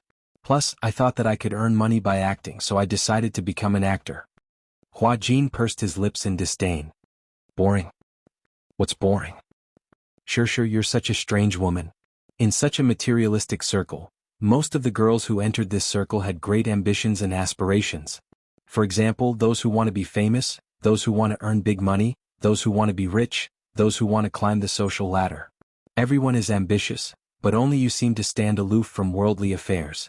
Since you're standing aloof from worldly affairs, why did you enter the entertainment industry? Yun Shushu said frankly, to support my family. Hua Jin was silent. He looked at her and blinked his beautiful eyes. He was probably used to her way of speaking, so he smiled, but you're also quite cute like this. She's so silly. Sometimes when she's bullied, she doesn't say anything. She's like a punching bag. You're the punching bag. Do you think I'm like you? If anyone dares to bully me, I'll make them kneel and beg for mercy. Hua Jin smiled and said, Sure, you have to know that in this world where the strong prey on the weak, you either submit to the strong or work hard to become the strong. However, for someone like you, sometimes being too kind is actually a sin. I don't like to fight with others. Maybe it's because of my nature, or maybe it's because of my nature that I realize that I'm not very suitable for this circle. Yun Shushu rested her chin on her hand and looked at the center of the set. The crew was still busy preparing the props. She suddenly asked, What about you? Chapter 1740. How did you get into this industry? Hua Jin's expression changed all of a sudden. His expression turned cold as he retorted, Do you think I like acting that much? What do you mean? I got into this industry a few years earlier than you, so I've seen through the fickleness of the entertainment industry. Sometimes I feel tired of it, but even if I'm tired of it, I have no choice but to submit to the rules of this industry. Hua Jin paused, then turned to look at her. Do you know how much I envy you? Yun Shushu was confused by his sudden question. You asked me how I got into this industry, but rather than saying I got in, it's more like I was sent in. Sent? Yeah. I got into this industry because my father sold me. Hua Jin answered with a lonely expression. Yun Shishir was shocked. Sold? She looked at him in surprise, thinking that he was joking. How could there be such a father who would sell his own son into this industry? For the first time in her life, she had the desire to find out more about Hua Jin's background. Yun Shishir's gaze was a little surprised. She hurriedly asked, "What do you mean by that? What do you mean by your father sold you into this industry?" Because my father lost a lot of money in gambling and owed a huge debt. He couldn't pay it back, so he sold me to the creditor. As Hua Jin spoke, his lips suddenly curled into a cold smile. He laughed at himself. Isn't it funny? I didn't dare to believe that he would do that back then. I was only 15 years old at the time. Under Hua Jin's nonchalant and seemingly casual narration, Yun Shishir gradually learned about his story. Actually, Hua Jin was originally born into a wealthy family. His father was a senior executive in a foreign company, while his mother ran a business. The financial crisis of 1998 engulfed the whole of Asia, causing this originally wealthy family to fall into a deadlock. Hua Jin's mother's business went bankrupt. Not only that, but the foreign company that Hua Jin's father worked in also suffered quite a bit of damage. Because Hua Jin's mother went bankrupt, the whole family was dragged into a huge debt. Hua Jin's father saw that at a critical juncture, he took the unconventional sword and secretly embezzled a large sum of money to fill the hole in the debt. Once the matter was exposed, he couldn't pay it back. He was sued and finally sentenced to prison. 10 years in prison made things worse for this family, which was already treading on thin ice. When he was young, Hua Jin was very well. Even though he had a hard time, he never complained. In the 5th year of his father's life, his mother couldn't take it anymore. Calm. Hua Jin's father found out about this in prison and fell ill. After he was released from prison, Hua Jin's father couldn't find a job because of his financial crimes. His ability was extraordinary and outstanding, but other than ability, the company paid more attention to the employee's character. Looking at his resume, he had a criminal record. Who would hire him? Thus, without a stable job, Hua Jin's father could only work at a construction site. The huge difference in life, falling from the top to the bottom, was hard for him to accept. Chapter 1741. As a result, he started drinking and gambling. Every time he lost money, he would drink and get drunk. When he saw Hua Jin, it was as if he saw Hua Jin's mother, that fickle woman. When he thought about how she had left with another man while he was in prison, he felt extremely vexed and would use his belt to beat him. The young Hua Jin had no idea why his father would beat him every time he got drunk. What was worse was that because of his long-term gambling, Hua Jin's father's meager income from the construction site was not enough to repay his debts. As a result, in his memory, he always seemed to be drifting from city to city in a sorry state. In the end, when the creditor came knocking on his door, Hua Jin's father hardened his heart and sold him. That man tossed and turned in bed and finally sold him to a sugar daddy. This sugar daddy was quite powerful and controlled the shares of an entertainment management company. He had signed many artists under him and they were all stunners. Of course, whether it was women or men, he played very fiercely. When he saw Hua Jin, he felt that if this otherworldly youth entered the entertainment industry and was groomed, he would definitely become a signature idol. When that time came, he would be a money tree. Hua Jin said this and did not continue. It seemed that those embarrassing memories should come to an end. He did not want to say it out loud, afraid that she would hate him. Hate him for being dirty. When Yun Shishir heard this, she was stunned for a long time. She still looked incredulous. I don't believe it. I don't believe that there is such a father in this world. You are his biological son. How could he do that? The world is so big. There are all kinds of strange things. Hua Jin looked indifferent. When this matter was brought up, there was no change in his expression from beginning to end. It was as if he was narrating something that had nothing to do with him. Anyway, it's all in the past. So, entering this industry is not of my own volition. After a pause, he laughed mockingly and said, Actually, I really hate acting. I don't understand why some people like acting. According to the script, acting a character that is completely different from their own character to gain the audience's favor. Will this give rise to a sense of superiority? What was the difference between this and the actors of ancient times? I didn't like to play along with the audience's emotions. No matter how sad I was, I couldn't show it on my face. Isn't that tiring? Yun Shishir looked pensive but said indifferently, Everyone has their own aspirations. Hua Jin suddenly wrapped his arms around his knees and rested his chin on his knees. His gaze was desolate. Sometimes I feel as sad as a clown. Perhaps when others are used to your smile, They can't see the true loneliness in your heart. You obviously want to cry but you have to pretend to smile. Others smile but what about yourself? But I feel even more lonely. Yun Shishir sized him up. She found that he seemed to like this kind of action very much. From a psychological point of view, people who liked to sit like this were often filled with loneliness and vulnerability. They lacked a sense of security and were very sensitive to everything. Yun Shishir turned to look at him sideways. Hua Jin was staring at the ground with his eyelashes drooping. Under the makeup, his fair and beautiful face exuded the unique aura of a man in ancient costume. But at this moment he seemed especially lonely. Yun Shishir felt pity for him and couldn't help but want to comfort him. Chapter 1742. Hua Jin, don't be sad. Everything will be fine. Before she could finish her sentence, all of a sudden, a sinister smile broke out on the man's face. Ah, you've been fooled, haven't you? He pointed at her. Seeing her sad expression, he mocked, Shishir, you're so funny. I was just joking and you took it for real. You're so gullible. You. Yun Shishir turned pale with fright. She was so angry that she laughed. You were lying to me? What do you mean by lying? Hua Jin felt wronged. I was just too bored, so I was just joking with you. I didn't expect you to take it for real. It's so funny. Yun Shishir was so angry that she was at a loss for words. Her face was ashen. Hua Jin carefully observed her expression. Seeing that she was really angry, he was at a loss for what to do. He pursed his lips and pitifully pulled on her sleeve like a helpless child who had made a mistake. With a sad face he said, All right. I was wrong. I won't joke with you anymore. What I said just now was all a lie. Don't take it for real, okay? I entered the entertainment industry because I'm pretty. I was born to be in this bowl of rice. Other than acting, I have no other way out. I'm such an idiot. I actually believed your nonsense. Do you know that I took it for real just now? I even felt sad for you. I didn't expect you to be lying. Yun Shishir was unusually angry. Why did you lie to me? She asked angrily. Because I think you're very kind. That way you'll take pity on me and treat me well. Hua Jin smiled. Slap. What he got in response was a cold slap. She did not use much strength. She only did it subconsciously because she was angry from embarrassment. Hua Jin held his aching cheek and stared at her helplessly. His eyes flashed with helplessness and confusion. Shishir, don't call my name like that. Who would joke about someone else's sympathy? You're too much. Yun Shishir still hadn't calmed down. She found it funny and said, You actually want to get other people's sympathy and let me pity you? Hua Jin, your joke is too much. Hua Jin was increasingly at a loss. He looked at her somewhat uneasily and tentatively tugged on her sleeve. Shishir, I'm sorry.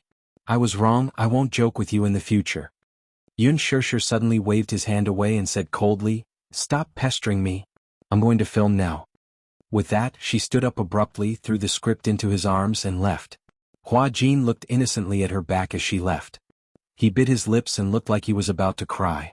It was already 2 a.m. when Yun Shishir and Lin Ji finished their scenes together. When she left the set, Hua Jin was still sitting in his seat, looking at her with an innocent expression. Even if he wanted to go up and talk to her, he didn't have the courage. Yun Shishir didn't look at him and left. She went home. Hua Jin sat there in a daze and couldn't come back to his senses for a long time.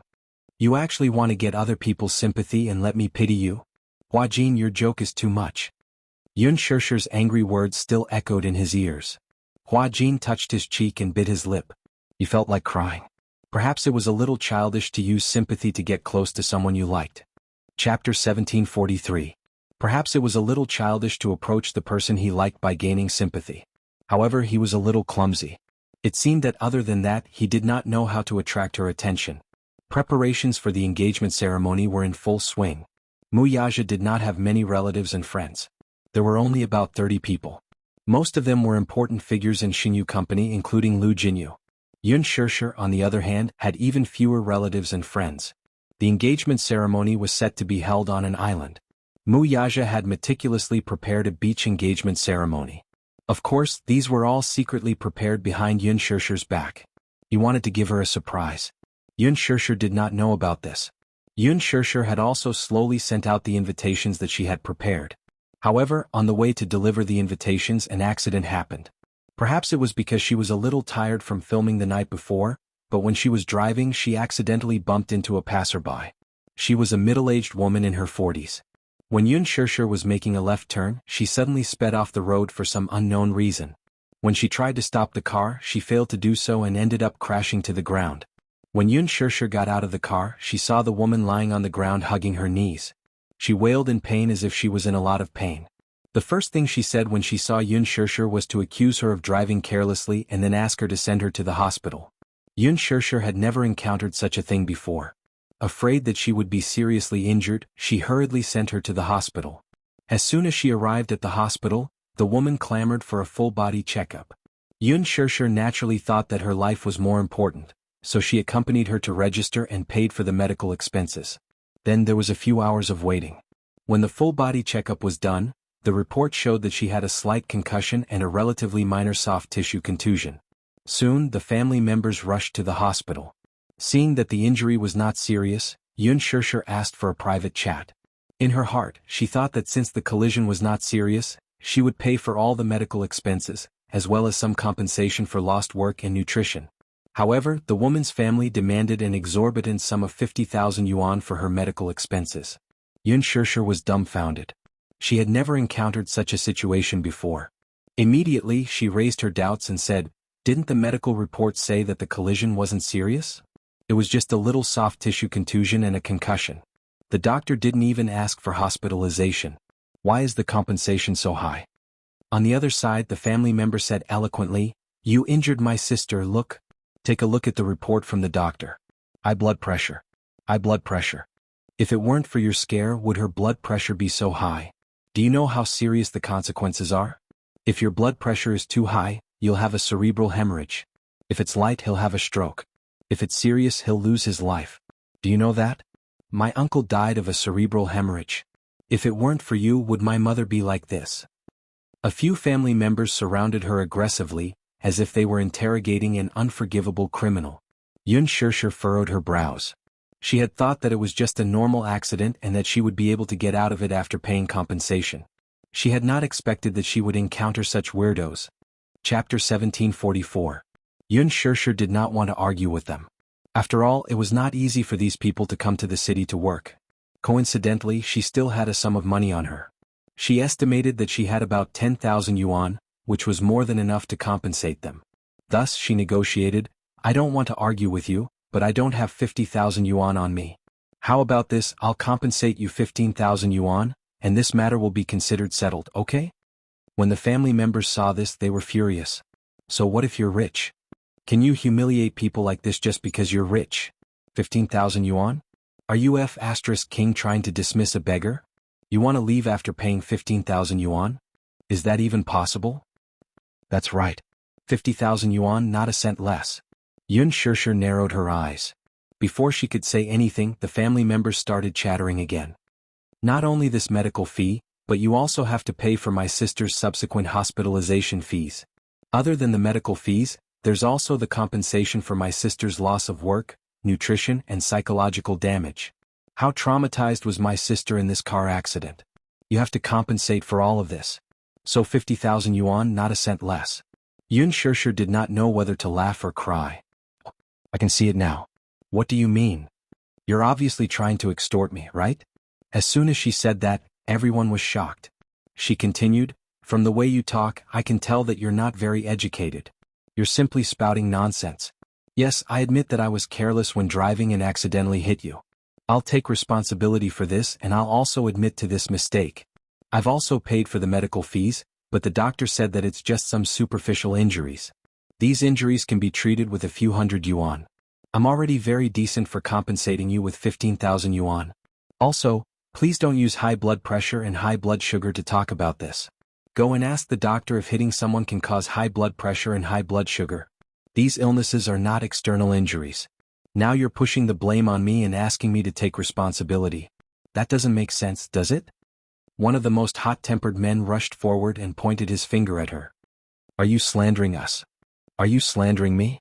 We're just asking for some compensation for the medical expenses, and you're saying that we're extorting you."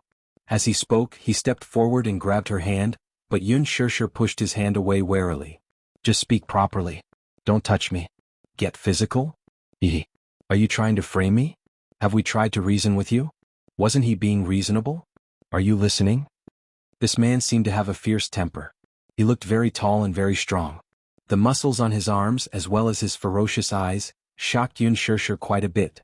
Yun Shishir was a little impatient, so she said, "Originally, I wanted to propose a private settlement and didn't want to bother about this matter. But since you said so, how about this? My car has car insurance. I'll call the insurance company and ask them to come over and take responsibility. Let's see how they deal with it, okay?" As she spoke, she picked up her phone and walked to the side to call the insurance company. She had just dialed the number of the insurance company when the man strode forward and slapped her phone to the ground. Chapter 1745. The man pointed at her and said angrily, "Are you trying to run away after hitting someone?" "What? Run away? Why would she run away?" The other family members were also agitated. They swarmed forward and surrounded her. Each of them held one of her hands, and someone even went forward and snatched her handbag away. One of the women deliberately raised her voice and said, "Are you trying to run away?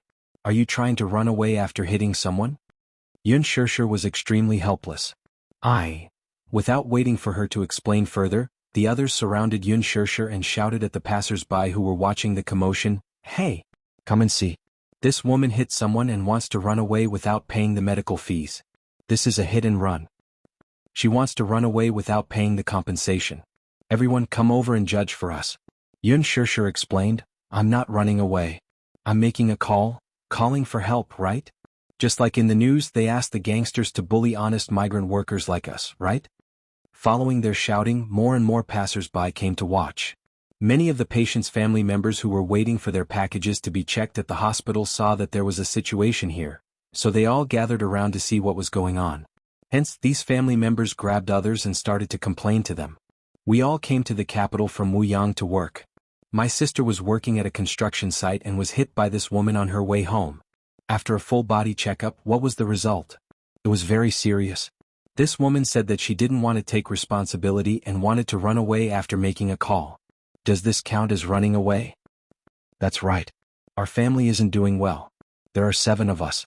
My sister worked hard at the construction site to earn money to support the family.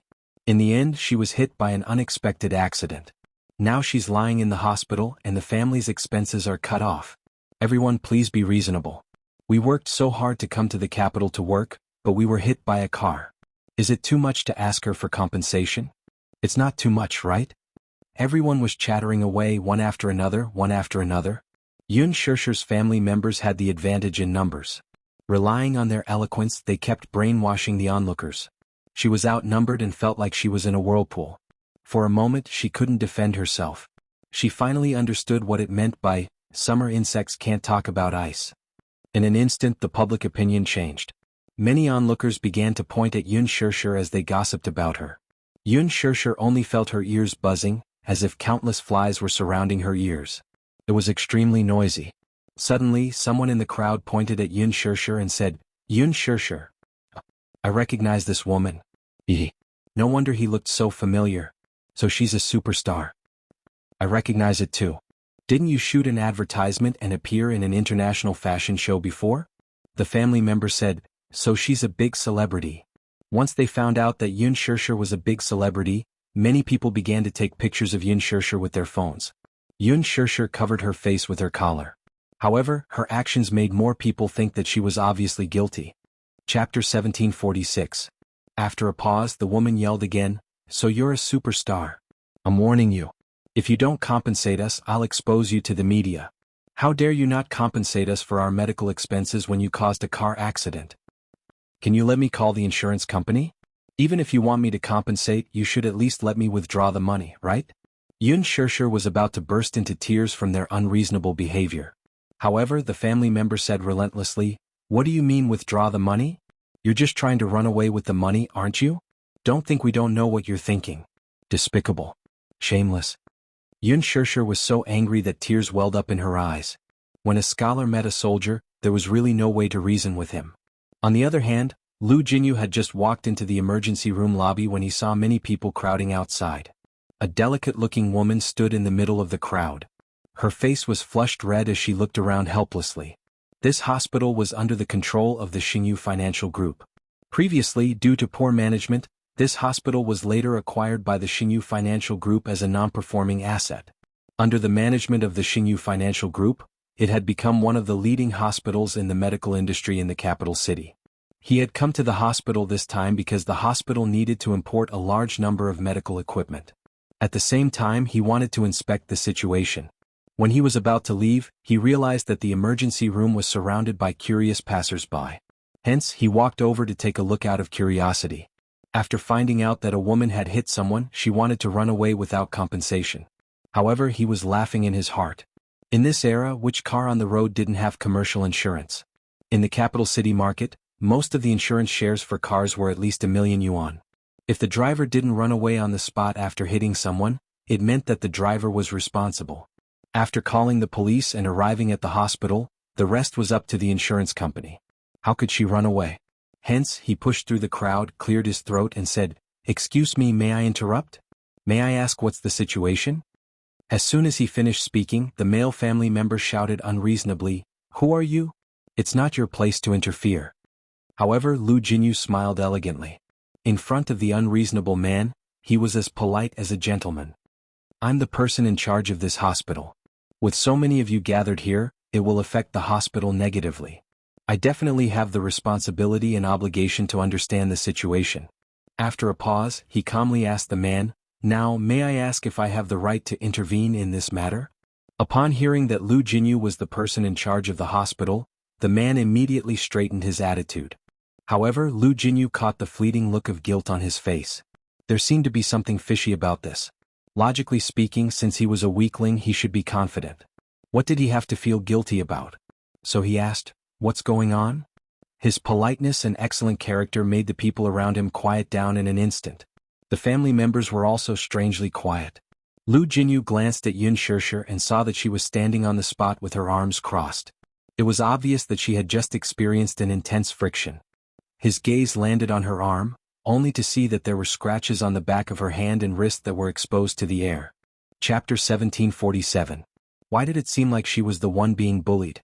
Hence, he asked gently, "Madam, can you explain the situation to me?" Yun Shirshir raised her head to look at him. She was subconsciously wary of him, but when she heard his gentle and courteous voice, she let her guard down and slowly said, "I bumped into someone and sent her to the hospital. I paid for her medical fees and did a full body checkup for her. The report said that she had a mild concussion and abrasions, but it wasn't particularly serious. So, I want to pay a few thousand yuan to settle the matter." A mild concussion sounds serious, but it's actually not a big deal.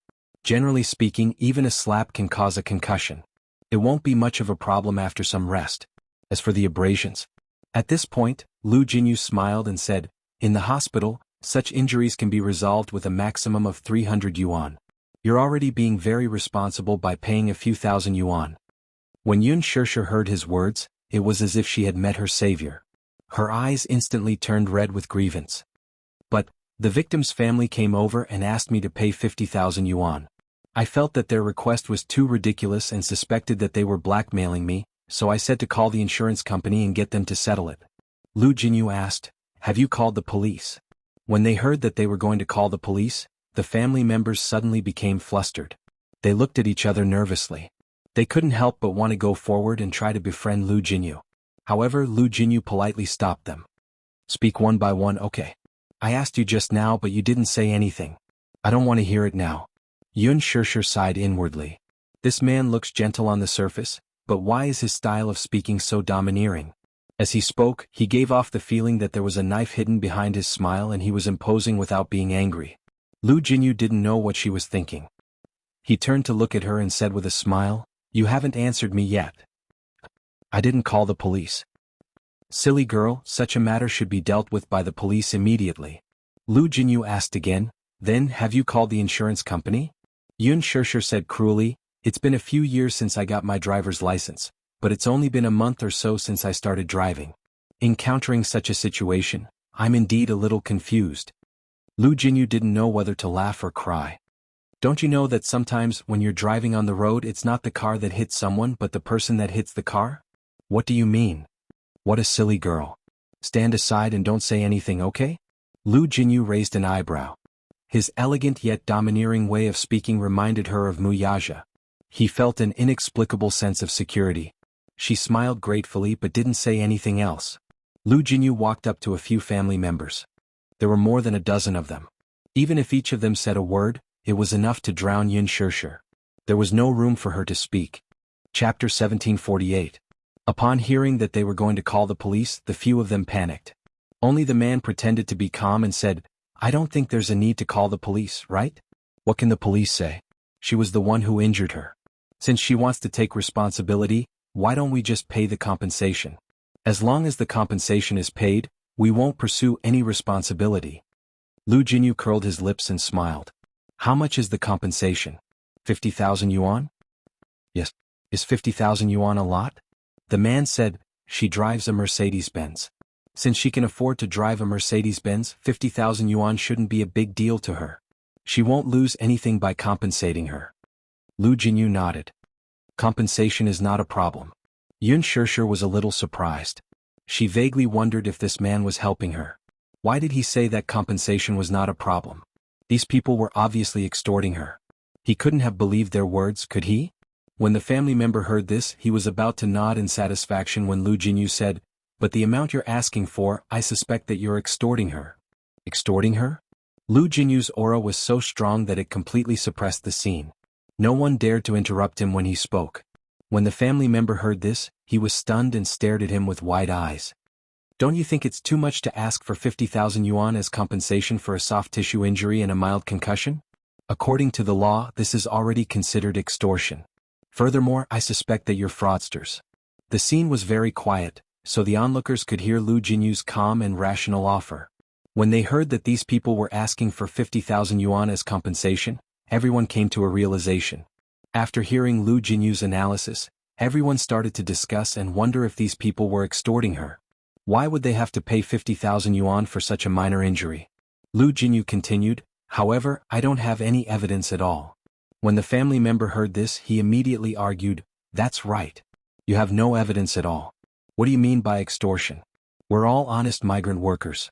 We wouldn't dare to do such a thing." "Let me finish." Lu Jinyu said, "There's no evidence, but there are surveillance cameras on the road now. We can call the police and get the surveillance footage. Then the truth will be revealed, won't it?" The family members thought to themselves, "We've met a smart man." Everyone looked at each other. For a moment they were in a deadlock. Lu Jinyu picked up his cell phone and called the police. When those people heard that he was calling the police, they wanted to escape. However, they were stopped by the security guards who came to maintain order. The police soon arrived at the scene. Since Lu Jinyu had called the police station attached great importance to it. Hence, a police officer led the team. When he saw that it was Lu Jinyu, he said respectfully, "Mr. Lu. Nice to meet you. May I ask?" Lu Jinyu briefly explained the situation to them. The police quickly understood the situation. After a brief understanding of the situation, they brought these people back to the police station to record their statements. Yun Shirshir was also informed to go to the police station. Before she left, she walked up to Lu Jinyu and thanked him sincerely. "Thank you. If it weren't for you, I wouldn't know what to do." Chapter 1749. Yun Shirshir nodded. "What's your name? To show my gratitude, I'll treat you to a cup of tea when we're free." Lu Jinyu agreed, "Sure." How could he reject a beautiful woman's invitation? Moreover, she was such a beautiful woman. In his heart, he thought that maybe he could also be like his boss and have the hope of getting naked. Hence he said, "My surname is Lu and my name is Jinyu. You can call me Jinyu." "Hello, Mr. Lu. Thank you so much for today. What about you?" Lu Jinyu's gaze landed on her face. "What's your name?" "Yun Shirshir." Yun Shirshir said generously. The next second, the smile on Lu Jinyu's face froze. "Yun what?" Yun Shirshir's expression froze for a moment. "Yun Shirshir." Yun Shirshir? He couldn't help but be surprised. What a familiar name. That seemed to be the name of his boss's wife. Could it be such a coincidence? Lu Jinyu hesitated for a moment and decided to verify it. "Do you know Muyaja?" Yun Shirshir was also stunned. "Yes." Lu Jinyu was speechless. After holding it in for a long time, he suddenly said, "Sister-in-law." Yun Shirshir was confused by his sudden call of sister-in-law. She sized him up in confusion. "What did you call me?" "Sister-in-law." Lu Jinyu smiled helplessly. It seemed that his dream of breaking through his singlehood was shattered. After so many turns, it turned out to be his sister-in-law. It seemed that the world was really small sometimes. Yun Shirshir was still in a daze. she asked curiously. Have we met somewhere before? Ah. Sister-in-law, why are you so cute? Lu Jinyu thought to himself. When he first saw this woman, his first impression was that she was a little clumsy and silly. She stood helplessly in the crowd like a punching bag who had been bullied. Her face was flushed red and she was out of her wits. However, he didn't expect that after going around in circles, it was his sister-in-law. Let's go. Sister-in-law, let me treat you to a cup of tea. Lu Jinyu put his arm around her shoulders intimately. Facing the intimate touch of the opposite sex, she avoided him in disgust. You must have mistaken me for someone else. I'm not your sister-in-law. Muyaja is my elder brother. According to seniority, I should address you as my sister-in-law, Lu Jinyu said matter-of-factly. Muyaja is your big brother? Yes. What a coincidence. Yun Shirshir looked a little confused. What, coincidence? Ah, I'm a little surprised too.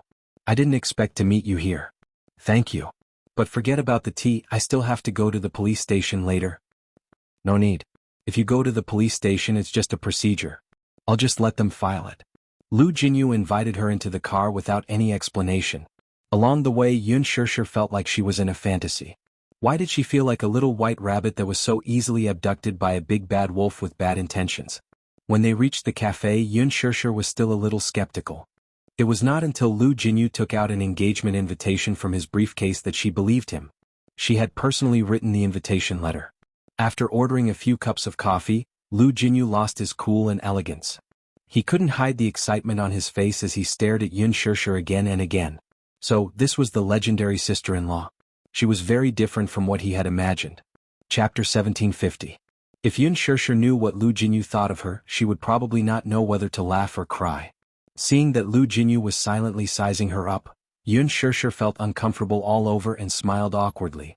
Mr. Lu, you seem to be looking at me. Mr. Lu? Lu Jinyu was once again amused by how she addressed him. He couldn't help but tease her. Sister-in-law, you don't have to be so formal. Just call me Jinyu. Jinyu? Yes. But? Yun Shirshir hesitated and pursed her lips. Isn't this a little inappropriate? Why would it be inappropriate? Just call me that. Calling me Mr. Lu will inevitably make me feel distant. Lu Jinyu picked up his coffee cup and took a sip. His eyes were curved like two crescent moons, clear and charming. Unlike his previous cold and noble demeanor, the current him seemed very approachable. You and my boss have been brothers for many years. We can be considered comrades who have fought together. We've been friends for so many years, so don't be so formal. Yun Shirshir didn't argue and smiled slightly. Lu Jinyu pursed his lips, but his smiling eyes were still sizing her up. Yun Shirshir instinctively reached out and touched her cheek, thinking that there was something strange on her face. Seeing her actions, Lu Jinyu thought to himself that he had probably overstepped his boundaries by constantly sizing her up. Hence, he smiled politely and said, Sister-in-law, Jinyu is being presumptuous. I shouldn't be staring at you like that. It's okay. However, I'm staring at you not because of anything else, but because I'm really curious about the charm of the woman that boss has taken a fancy to. Yun Shirshir's gaze shifted slightly. For a moment she didn't understand what he meant. Lu Jinyu was afraid that her imagination would run wild, so he hurriedly explained, Sister-in-law, don't misunderstand. Although it's a little presumptuous, I don't mean anything else. But, sister-in-law, do you know? You're boss's first and only woman. At first, when I found out that boss was married, I was so shocked that my eyeballs almost popped out.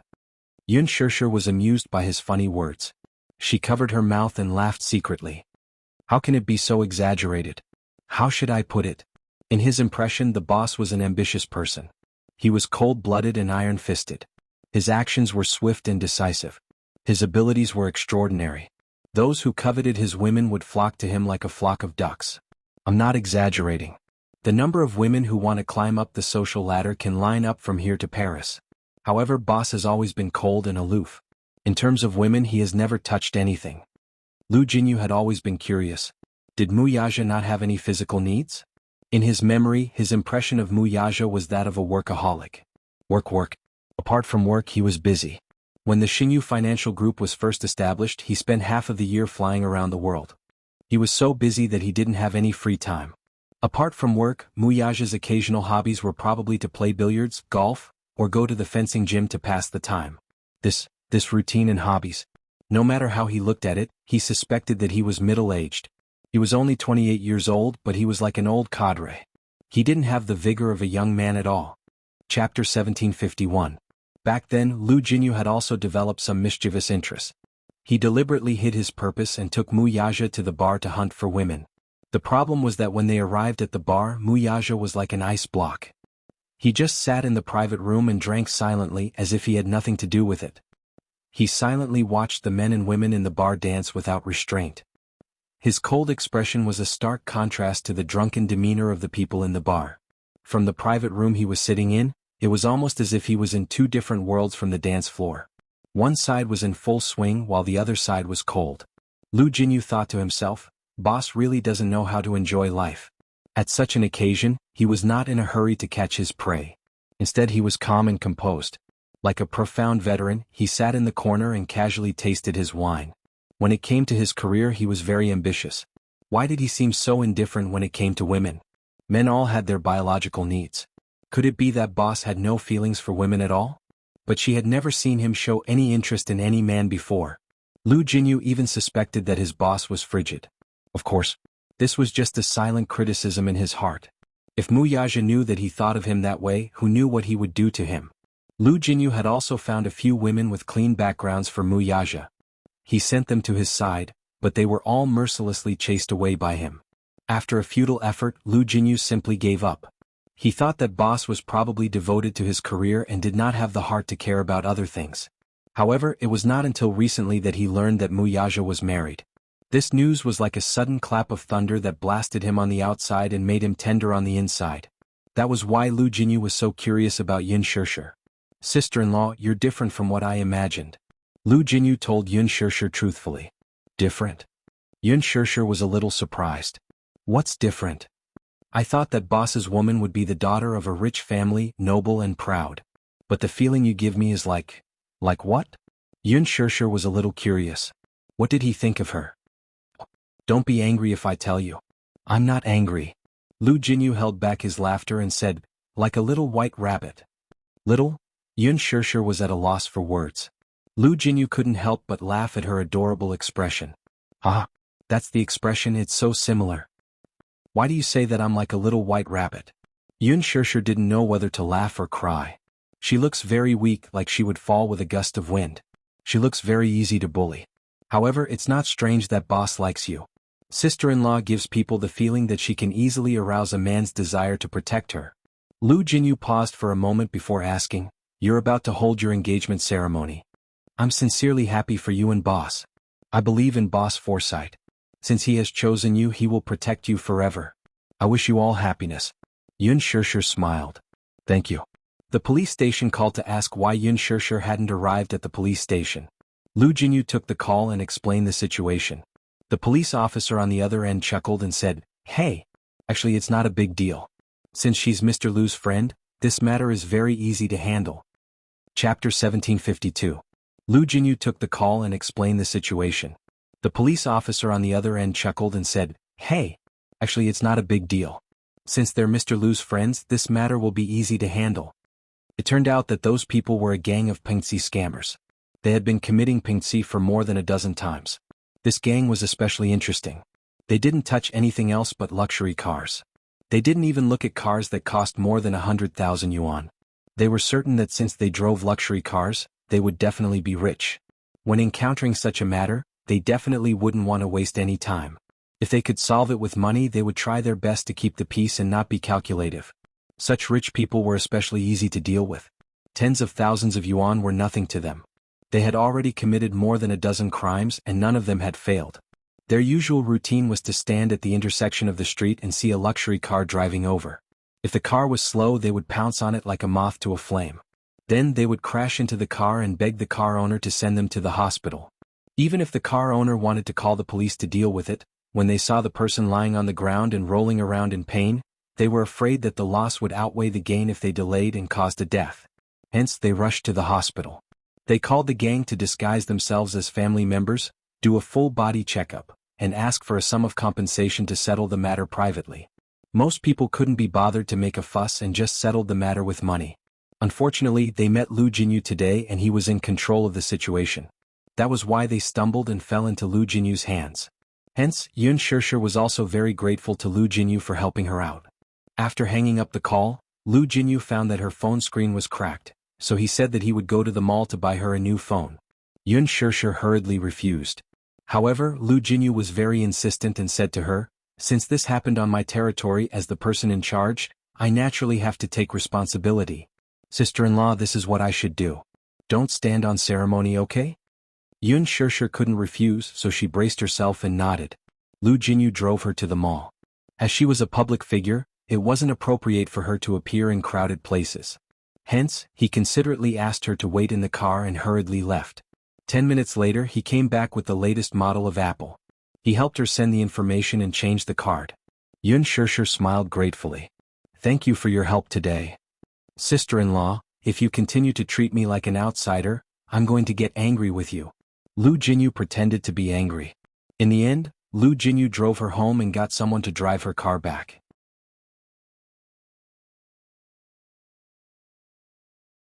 Chapter 1753.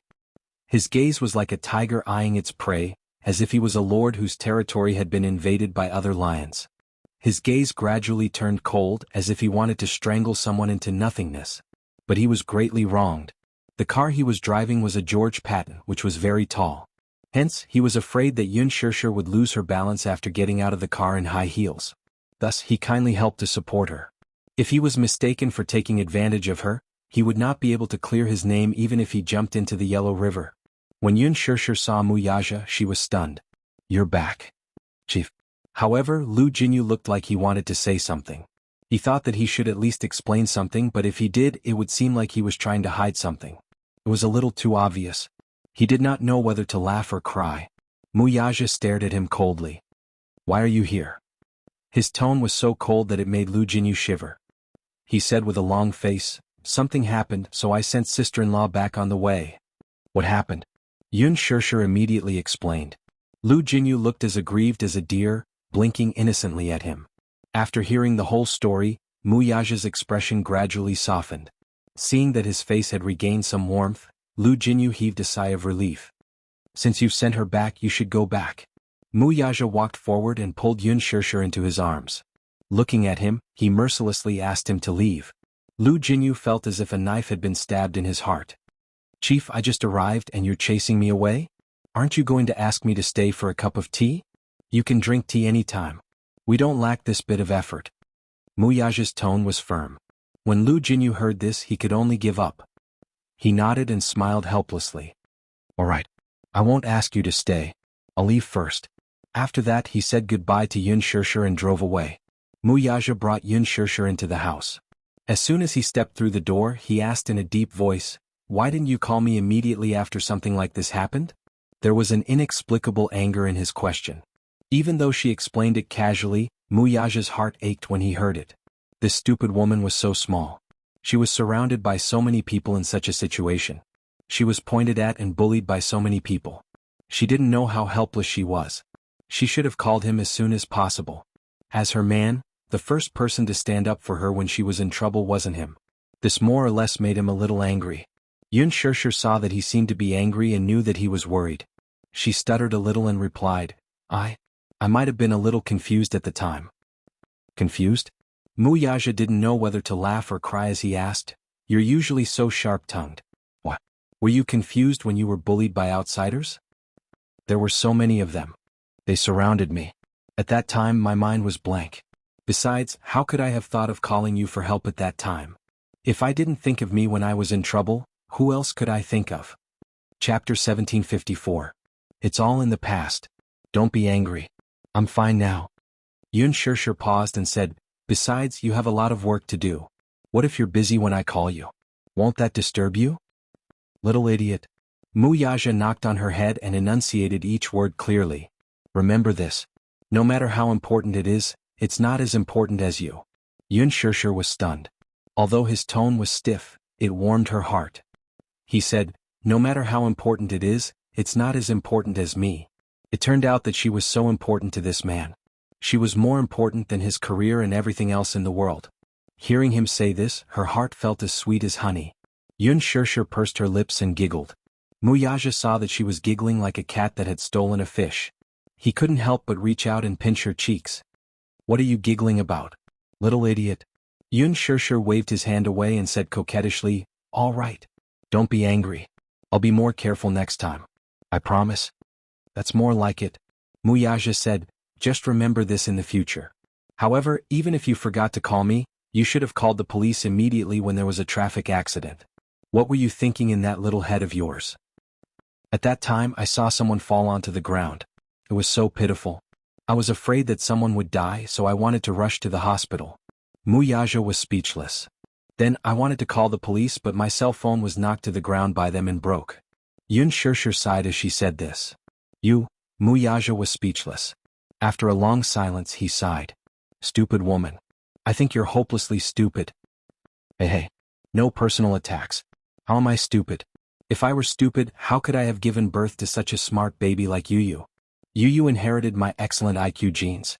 As for your IQ, please refer to Xiao Chen. Muyaja calmly stated the truth. Yun Shirshir, was that really the case? Yun Shirshir sniffed her nose as if she had suffered a blow. She was obviously provoked. Muyaja turned around and smiled. He suddenly raised his head and rubbed her hair. But this is also good. Okay. Yun Shirshir was confused. What's good about it? Muyaja said gently, it's better if you're a little stupid. She didn't know whether to laugh or cry. Do you like how clumsy I am? Yes. She was even more surprised. What? Because you'll need me more if you're a little stupid. Muyaja gently caressed her cheeks. The love and tenderness in his eyes warmed her heart even more. He liked the feeling of being relied on by her all the time. In the past, he always felt that it was better for women to be a little smarter. But that was until he met her. He liked how clumsy she was. When he looked at her, a strong desire to protect her grew from the bottom of his heart. He wanted to hold her in his palms, love her and protect her. No one could covet her. It didn't matter if she was a little stupid. He would become her entire world. Even if this world was a dog-eat-dog world, he would use his own strength to stand at the top of the strong. He would build a city for her and protect her. Yun Shirshir was touched and hugged his shoulders. Chapter 1755. So what? As Muyaja spoke, he inadvertently caught a glimpse of a scratch on her arm. His eyes darkened as he abruptly grabbed her hand and looked for her wound. He looked up and asked her, what happened? There were many scratches on her arm, wrist, and the back of her hand. Although the wounds weren't deep and were just scratches, it was obvious that someone had scratched them with their fingernails. Seeing this, his brows furrowed deeply. What exactly happened? How did you injure your hand? I was scratched by someone. Of course I can tell that it's a scratch. Muyaja sounded a little anxious. Who scratched you? It's those people. The police said that they were a group of scammers. When we were arguing at the hospital, they wouldn't let me go and scratched me. Muyaja's gaze instantly turned cold and his face darkened. Yun Shirshir immediately said, it's just a scratch. It's not serious. How is the scratch not serious? What if they have germs on them? How can it be that serious? Yun Shirshir was frightened by him. You're too careless. Don't come into contact with others when you're outside. Some people have germs on them that can be infected through wounds. These words were indeed not to scare her. Muyaja held her hand and pulled her to the sofa. He took the first aid kit from the shelf and opened it. He dipped some cotton in the medicine and started to clean her wound. Yun Shirshir found it funny and helpless at the same time. This man was making a mountain out of a molehill. It was just a scratch. Why did he have to go to such lengths to apply medicine? However, she was still quite touched by his attentiveness and consideration. She sat quietly on the sofa while he knelt on one knee in front of her and carefully used the medicine to clean her wound bit by bit. Yun Shirshir was naturally very pleased to let him serve her so condescendingly. She lowered her head to look at him. From her angle, she could just catch a glimpse of his drooping eyelashes. They were thick, long, and mesmerizing. She couldn't help but reach out and catch his eyelashes. Muyaja looked up at her. What's wrong? Your eyelashes are really long. It's so beautiful. Yun Shirshir was in a good mood. When she smiled, she was as innocent as a child. Muyaja couldn't help but be infected by her smile. The corners of his lips couldn't help but curve into a light arc, and his mood also improved a bit. Yun Shirshir laughed at him. Eyelash fairy. Muyaja, stupid woman. Other than these 3 words, he really didn't know what else to say. Furthermore, what did mascara spirit mean? Yun Shirshir glanced at his face and knew that he definitely didn't know what the word meant. she kindly explained, "You don't understand the trend, right? Eyelash spirit means that the eyelashes have grown into a spirit." Muyaja, after applying the medicine for her, he reminded her, "Remember not to touch the wound. There are some areas that are bleeding." Yun Shirshir glanced at him and smiled. "You're done applying the medicine?" She immediately assumed a dignified posture like an emperor. "Then you may rise." Muyaja, looking at his stern face, she really enjoyed the inexplicable sense of accomplishment when she teased him. Sometimes this man was also very cute. Chapter 1756. Good hubby. Muyaja raised his eyebrows. These 3 words were very pleasing to his ears.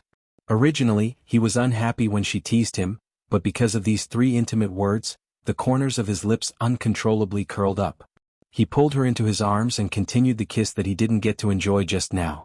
With his lips on hers, he suddenly asked in a deep voice, "What kind of wedding gown do you like?" It was such a sudden question that she was a little stunned. "Little fool, I asked you what kind of wedding gown you like." He thought that she didn't hear him clearly, so he controlled his temper and repeated it again. "Wedding gown.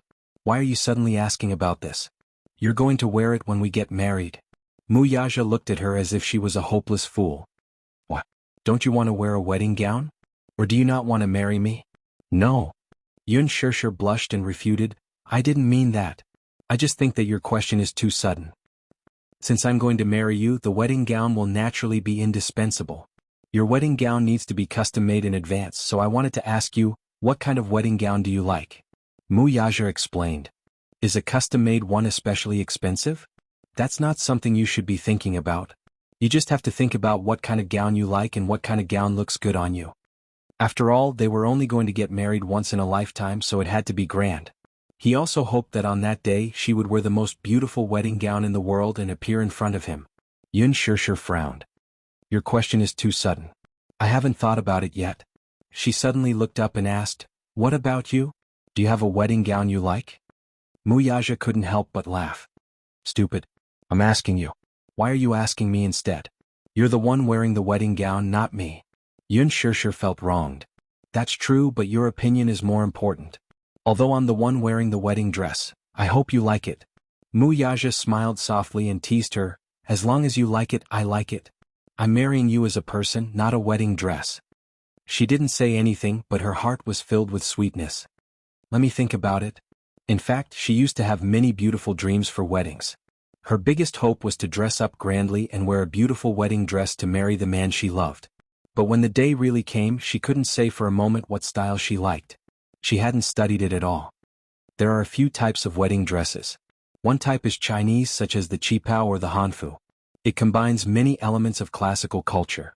Some are more retro and some are more modern. The other one is Western style, but there are many styles of Western style wedding dresses. They are very complicated and you will be dazzled by them. Yun Shirshir was stunned by his words. "You seem to know a lot about wedding dresses." "Not really, but I went out of my way to find out more." Although he said that, she knew in her heart that he was paying special attention because of her. Yun Shirshir's ears were a little red. Chapter 1757. There are Western-style wedding gowns. Some are retro and gorgeous, some are graceful and elegant, and some are noble and elegant. The custom-made wedding gowns will all be extremely luxurious. It all depends on what you choose. But as long as you wear it, no matter what style it is, I will like it. Women were naturally picky when it came to wedding gowns. No matter which woman it was, they all hoped to be the most beautiful bride in the world on their wedding day. Yun Shirshir was no exception. But there were very few men who paid so much attention to the details of their wedding. There were also very few men who were so patient that they would go through every style of wedding gown. She remembered one of her colleagues. When she was nearing her wedding day, she excitedly took her fiancé to the bridal shop to choose a gown. However, she tried on one gown after another. She patiently tried on a few different styles of wedding gowns and asked her fiancé to make a judgment. But in return, her fiancé looked at her impatiently. He said, "It's just a wedding. Is there a need to go through such a complicated process? The wedding gown is just a formality. It's worn during the wedding.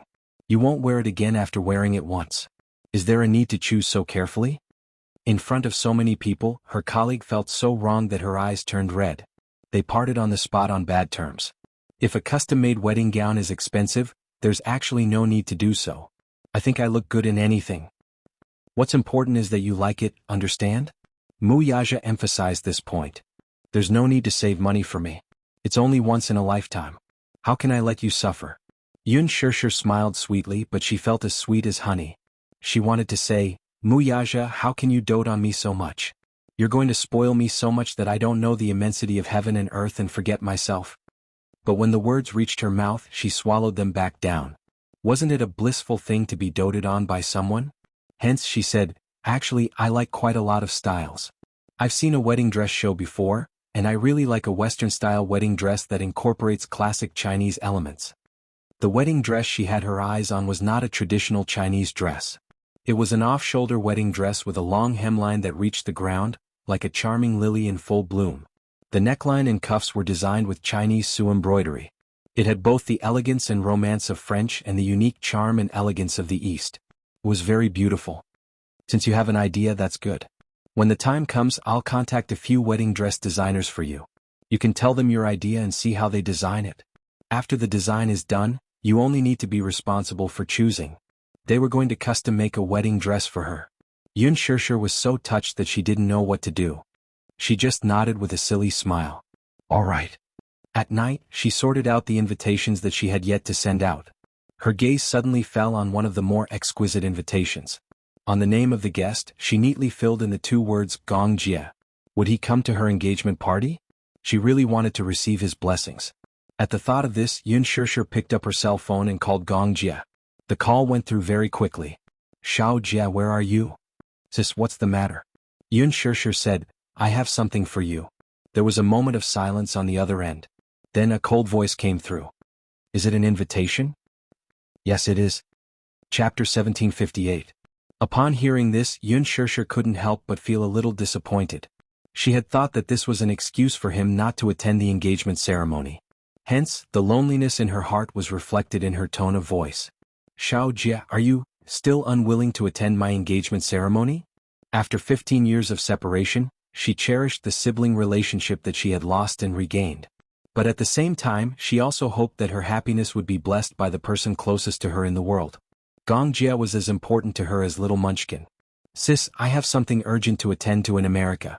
I just got off the plane and am not in the country. After a pause, Gong Jia continued, as for the engagement ceremony, can you give me some time to consider it?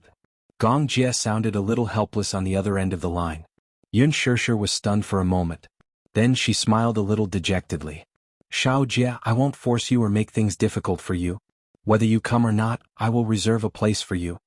There was a long silence on the other end of the line. He didn't say a word and she didn't know what he was thinking. Suddenly Gong Jia said, Okay, got it.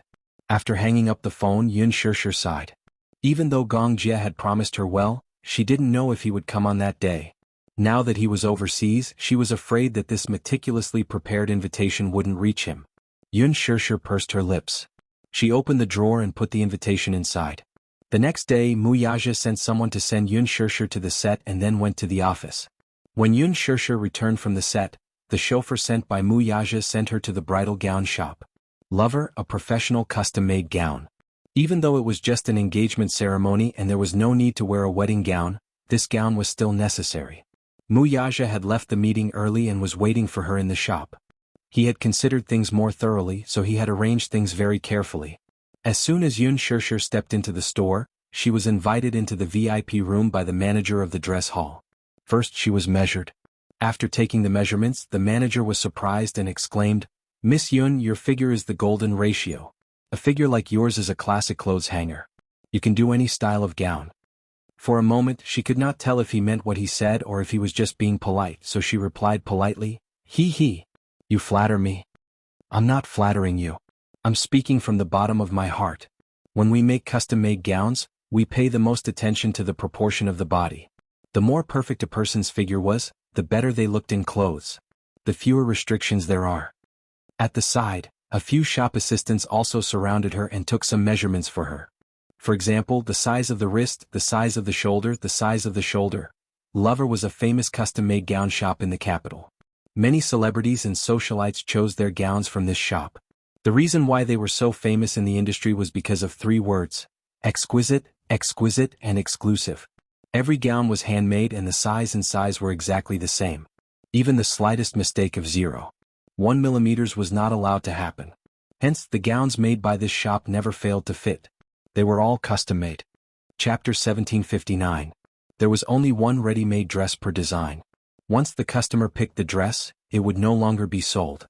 Among the upper-class socialites, including the A-list celebrities in the entertainment industry, no matter if they were attending important business events or public events, walking the red carpet or filming a blockbuster, no one would be indifferent to wearing the same dress as another person. It would be quite embarrassing. It was not scary to wear the same dress, but it would be embarrassing to see who was uglier. In order to avoid such embarrassment, everyone would want to wear the only custom-made dress. Therefore, it could be said that every dress from Lover was custom-made and one of a kind in the world.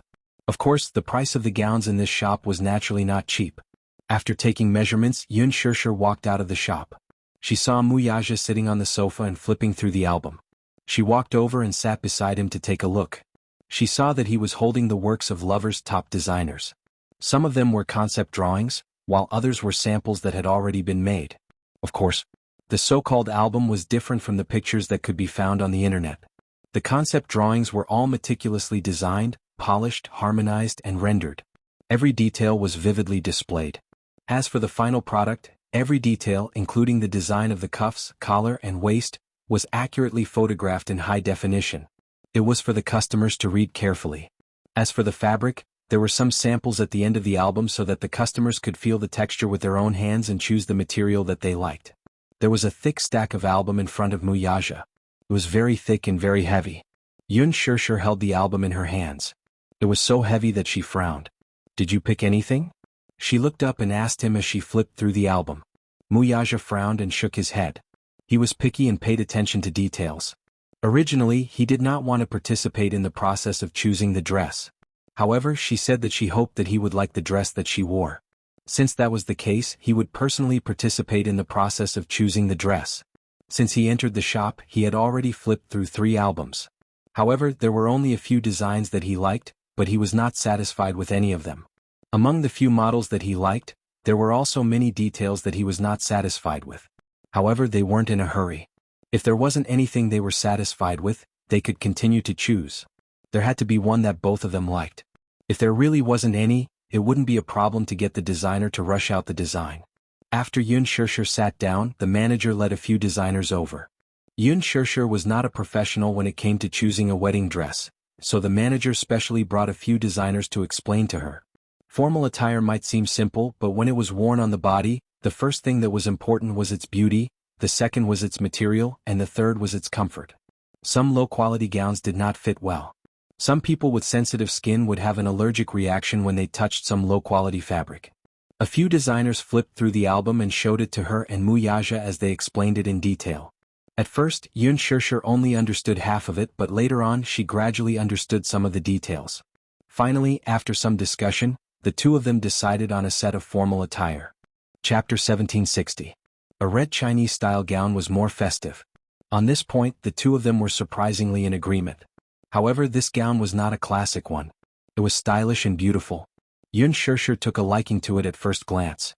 Muyaja gave the manager a deadline. As the date of the engagement was approaching, the gown had to be made as soon as possible. The manager repeatedly promised that the gown would be delivered before the engagement under the condition that the quality and quantity of the gown were guaranteed. Yun Shirshir sent out the last few invitations.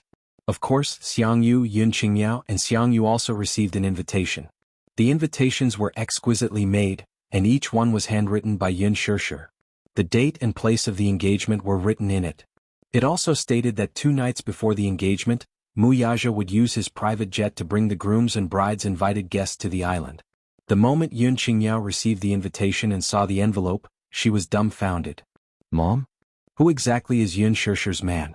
He actually has his own private jet." Yun Qinli was also in disbelief. "Gosh.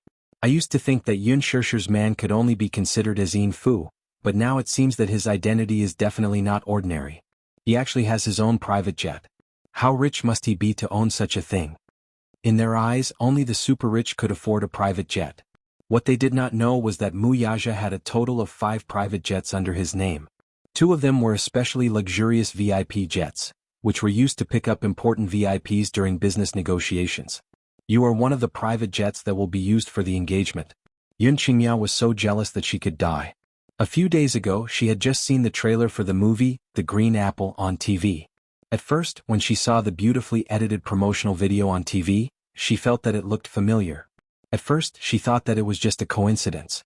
Later, the movie channel specially broadcasted the special feature and invited the director and the various main cast members to do an exclusive interview.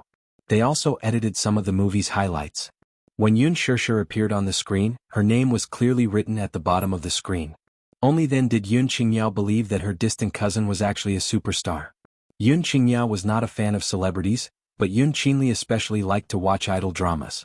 Naturally, like many young girls, she especially admired Gu Xingze. When she saw Yun Shishir and Gu Xingze smiling as they sat together for an interview, she went into a frenzy. Yun Shishir was actually a superstar. Moreover, she and Gu Xingze had starred in a teen movie. What's more, the main cast of this movie was a gold medal team. Not only that, when she searched for Yun Shishir's name, a few topics popped up. Surprisingly, one of them was a popular reality TV show, The Love Diary. She stayed up all night and watched all 3 episodes of the show.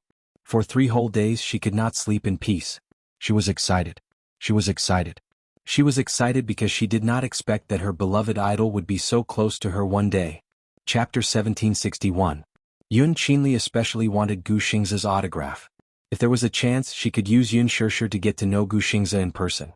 This was something she dared not even dream of. If she could use Yun Shishir to enter the entertainment industry, would she not be able to get closer to her idol? Yun Qinli was so delusional that she did not even have the mood to look for a job. All she wanted was to find an opportunity to enter the entertainment industry. Yun Qingmiao, on the other hand, did not chase after celebrities, but unlike her sister, she harbored another thought in her heart. It turned out that Yun Shishir's fiancé was so rich.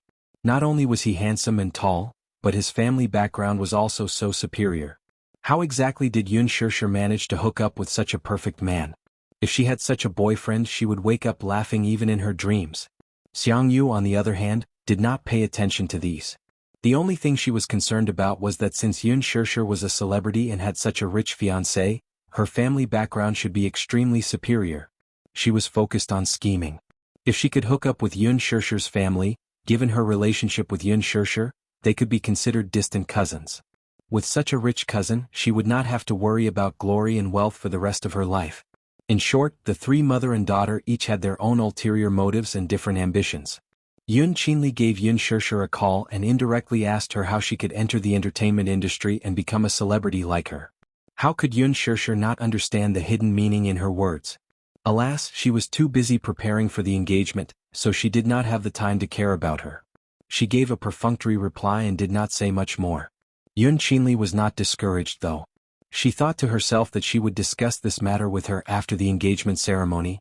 She wanted to see if she could use her connections to open a back door for her to sneak into the production team and play a role. Who knew, she might become famous overnight. There was no telling. She might even become more famous than Yun Shishir. Yun Qinli was so delusional that she could not settle down for a few days. The engagement ceremony was held on an island because Mu Yaja had considered many aspects before making this decision. Firstly, there was a castle on the island. After fetching the family and friends, the 2-day and 2-night celebration banquet would be relatively convenient, and there would be a private jet to shuttle them back and forth. More importantly, his wife had always dreamed of having a beach wedding. She had never mentioned these dreams but had written them down in her diary. He took a glance at it and memorized it in his heart. Although it was just an engagement ceremony, it was still a dream come true. He hoped that the engagement ceremony would be grand, but at the same time, it had a confidential atmosphere. There weren't many guests, but they were all important guests with deep connections. If they held an engagement ceremony on an island, not only would they not be disturbed, they could also ensure the safety of these guests. One had to know that many of the invitees to the engagement banquet were international politicians, even aristocrats and celebrities. They were the leaders of various countries. In 2 weeks' time, the arrangements on the island were completed. Mu Yaja had invested a lot of manpower and energy in this aspect. Chapter 1762. His personality dictated that as long as he was involved in something, he would naturally strive for perfection and strive for perfection. He did not like things with flaws, not to mention this was such an important moment in his life. He would not allow any mistakes in any part of the process. On the day of the wedding he even sent out strict security. Even though it was on an island, he had to be alert to any possibility of an emergency. The venue was heavily guarded. Without an invitation, no one could enter. 2 nights before the engagement ceremony, Yun Shishir was suddenly so nervous that she could not sleep well. Muyaja had already flown to the island. The next day he would send out a private jet to pick up all the guests. As for her, as the bride-to-be, another private jet would be sent to pick her up. She could not help but be curious and asked why. Muyaja mysteriously said, "You are my fiancé. Of course you have to maintain a sense of mystery." Yun Shishir was amused by him and did not know whether to laugh or cry. Lying on the bed, she tossed and turned restlessly. Hugging the pillow, she recalled everything that had happened between her and Muyaja ever since they met. Every scene flooded into her mind, but it gave her the illusion that it was a lifetime ago. Fate was unpredictable. Perhaps she was born lucky to have met him and used up all her life's luck. When they first met, he was her employer. What about her? She was merely his surrogate mother. When they first met, they were still strangers. Then, she gave herself to him without any reservations. Out of helplessness, that was also the lowest point of her life. However, at that time, she did not expect that the man she was so afraid of that night would actually be her husband in the future. Fate was something that could not be explained clearly. However, fate was like this. If there was a slight mistake at every step, they could miss each other.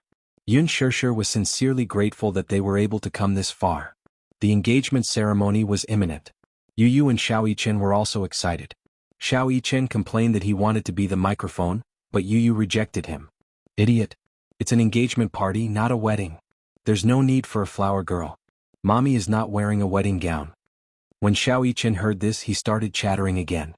"Ah, I thought it was a wedding. When is Mommy and Daddy's wedding?" Yun Shishir smiled. "I haven't decided on a date yet. Why, Xiao Yichen, are you that impatient?" Xiao Yichen said matter-of-factly, "Of course. All I want is to see the day Mommy marries Daddy." "What?" "Because on that day Mommy will definitely be very happy. I want Mommy to be happy." Xiao Yichen's words made Yun Shishir's heart feel sweet again. Yu Yu said coldly from the side, "This bewitching potion is really good. Even if Mommy gets married, Mommy will still love me the most. You're not allowed to steal my Mommy." Xiao Yichen pouted and said, "What do you mean I can't snatch your Mommy away from you? Mommy is also mine. It's also mine." The 2 little guys did not agree and started to pinch each other again. Each of them hugged one of Yun Shishir's arms and acted coquettishly. Yun Shishir did not know what to do, but she did not know whether to laugh or cry. With 2 children at home, she really could not have a moment of peace. The next day, Muyaja's private jet arrived as scheduled. Yun Shishir and the 2 little guys boarded the same jet. The other jet was specially used to pick up the guests from both parties. There was something that had to be mentioned. Chapter 1763. His consideration was that the guests invited by the man were all wealthy and respectable. He was afraid that the mother-daughter trio would say something inappropriate regardless of the occasion, which would embarrass everyone in public and embarrass them. He did not want to ruin Yun Shishir's important moment at such an important occasion. However, he still invited them. If he did not invite them, it would not be right. If word got out, people would gossip. In the end, it was Muyaja who spoke. It was not a problem to invite them. At most, they would be separated from some important guests in 2 cabins. During the engagement party, they would be arranged as far away as possible. Muyaja also knew that Jianghu and her daughter were not good people. They did not know how to control their words. But if he did not invite them, it would not be right. Hence, he made such arrangements. Yun Shishir invited a few friends. Among them, those who were on good terms with her colleagues were invited.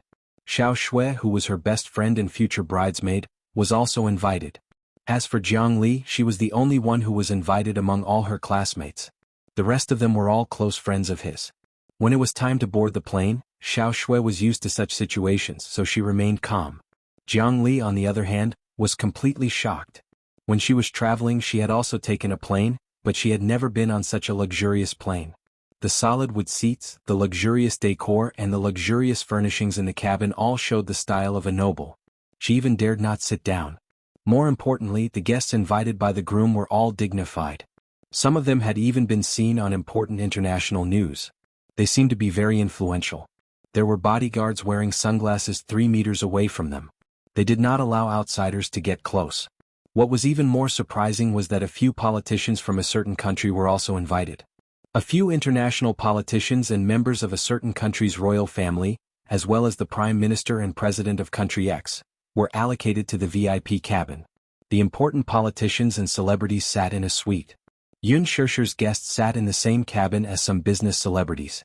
Even so, Jianghu still felt quite pressured. Most of the guests who were sitting in the same cabin were people with great backgrounds, and their names could be called out. Even if he hadn't appeared on TV, there were special introductions in some financial newspapers. One of them seemed to be the CEO of a large corporation. All the famous people on the Forbes list were among them.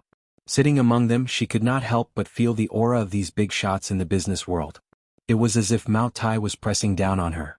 It was so oppressive that she could not breathe. Even if she was just casually drinking some tea, she had to pretend to be a lady in order to feel that she could adapt to such a scene. But at the same time, he felt that she was imitating others and making a fool of herself. It was neither fish nor fowl. In short, no matter what she did, she felt out of place with the nobles of this class. The huge difference between them made her unable to adapt quickly. When a person was in a high position, their temperament would be completely different from ordinary people. Moreover, these big shots at the pinnacle all had extraordinary backgrounds and were especially noble. Jianghu resisted the urge to scream and sat in the same place, trembling with fear. She held Xiao Shue's hand tightly. She had not seen Xiao Shue for a long time. The reason she was invited this time was because they were classmates. After all, they had been classmates for 4 years. Jianghu had been good to Yun Shusher, and Yun Shusher was grateful to her. Therefore, she made an exception and invited her from among her classmates. Chapter 1764. Due to that class reunion, everyone had parted on bad terms. She thought that her relationship with Yun Shusher would end just like that. When Jianghu received her invitation, she was more touched than surprised. She then seriously prepared a 4-digit red packet. This was already considered a decent amount among the commoners. However, compared to Muyage's guests, it was not even worth a mention. To put it bluntly, a private jet flight to a private island for a vacation was not even worth this bit of money. She could not help feeling guilty at first, but when Xiao Shue found out about it, she said, "It's fine as long as you have the intention. Will Shusher care about this bit of money?" Only then did she feel more at ease. Of course, she still knew her limits and knew to save some face for Yun Shusher. Even though she was shocked, she still pretended to be calm in the face of such an occasion. Yun Yeqing and Yun Yeho were dressed especially well for the engagement ceremony. They had prepared 2 suits, but when they boarded the plane and saw the various celebrities in the cabin, they could not help but feel a little oppressed. This feeling was indescribable. It could only be said that their status was still in a different world from Muyage's social circle. Because of this, he could not help but feel worried for Yun Shusher. Since ancient times, marriage was about matching the social status of the 2 families. Of course, it did not mean that the 2 families had to be of the same status, but at the very least, it could not be so different. One was a commoner while the other was from the upper class. The difference between them could not be summed up in a few words. He was afraid that Yun Shusher would inevitably suffer after marrying into the Mu family. Most of the rich and powerful would not fancy Yun Shusher's family background. This was what he was most worried about. In the end, due to his nervousness, Yun Yeqing had no choice but to bring his younger brother to the same cabin as Xiangyu and her daughter. The moment Xiangyu saw Yun Yeqing, she hurriedly pulled him to the side and said, "Brother Qing, you're here. You're being a little unkind in this matter. How could your daughter be so capable to hook you up with such a rich husband? You've been hiding it from us all this time." Yun Yeqing was stunned. Xiangyu couldn't help but ask, "What is the background of Shusher's fiancé? From the looks of it, they've even sent out a private jet. You must have a lot of money, right?" Yun Yeqing knitted his brows in disgust at her question. "I don't care about Shusher's fiancé's family background. I only care about whether he loves Shusher, whether he dotes on Shusher, and whether he treats Shusher well. I don't care about anything else." "How can this be?" But Xiangyu didn't agree. "He's your son-in-law. You don't even know him well. Why do you care about him?" Then she guessed mysteriously, "I think his background is not simple. How could he afford such a luxurious private jet if he wasn't a billionaire? Brother Qing, if you ask me, Shusher is really not bad at all. With her finding such a rich husband for you, you won't have to worry about your wealth in the future." Chapter 1765. Yun Yeqing gave her a lukewarm smile and glanced at her expressionlessly. "I don't care about these things. Shusher being able to find a man who loves her and their children being able to spend the rest of their lives together is the most important thing. Everything else, be it rich or poor, is secondary." "So, look at you. You have the life of luxury, so why are you so unappreciative? She was exasperated at his failure to live up to her expectations. Yun Qingmiao, who was curious, also came forward and inquired, "Uncle, Shirshir is really lucky. She can find such a handsome and rich husband." One can't be too worldly when looking at things and people. When two people are together, the most important thing is their feelings. Other material conditions are not important at all. Yun Yeqing did not take this matter seriously. He had never thought of the glory and wealth he could enjoy in the future if Yun Shirshir and Mu Yaja were together. To put it bluntly, if Yun Shirshir led a good life, he was willing to work harder for the rest of his life. That was what he really thought, and that was what he did. After returning to the capital, he immediately found a job to take care of Yun Yeho while working. While he still had some stamina, he could work a job and earn some money to reduce her burden. Alas, neither Xiangyu nor Yun Qingmiao thought the same. To them, his words sounded a little pompous. Yun Qingmiao smiled and said, "Uncle, what are you saying? If her fiancé isn't rich, will Shirshir still fancy him? Isn't she with him so that she can have a better life in the future? If she marries such a rich man, she can live a comfortable and carefree life as a rich madam for the rest of her life. She doesn't have to work or earn money as she has a husband to support her. As long as she works hard to give birth to his children, her life in the future will be very comfortable." Xiangyu also sighed at the side. That's right. Shirshir's good fortune was not something that could be obtained through envy. If possible, let Qingmiao and Qinli visit Shirshir and learn from her. In the future they can also find me 2 rich husbands. That would be great. At this point, Yun Yeqing did not want to talk to them anymore. Some things can't be asked for. After a pause, he reminded them again, "Xiangyu, Qingmiao, Qinli, there are a lot of influential people at this engagement ceremony. When the time comes, remember not to speak carelessly. Be careful with your words and actions, and at least know your limits when you speak." Hearing this, Xiangyu's expression changed and displeasure appeared in her eyes. "Brother Qing, what are you talking about? Shirshir just got engaged and you're already setting up the rules. What, are you afraid that the 3 of us will embarrass Shirshir? Don't you think it's inappropriate to say that?" Yun Yeqing thought in dissatisfaction. It's precisely because the 3 of them are unreliable in their words and actions. Otherwise, why would I give them such advice? Xiangyu only took it that he was being arrogant in front of them. His daughter had married into a rich family,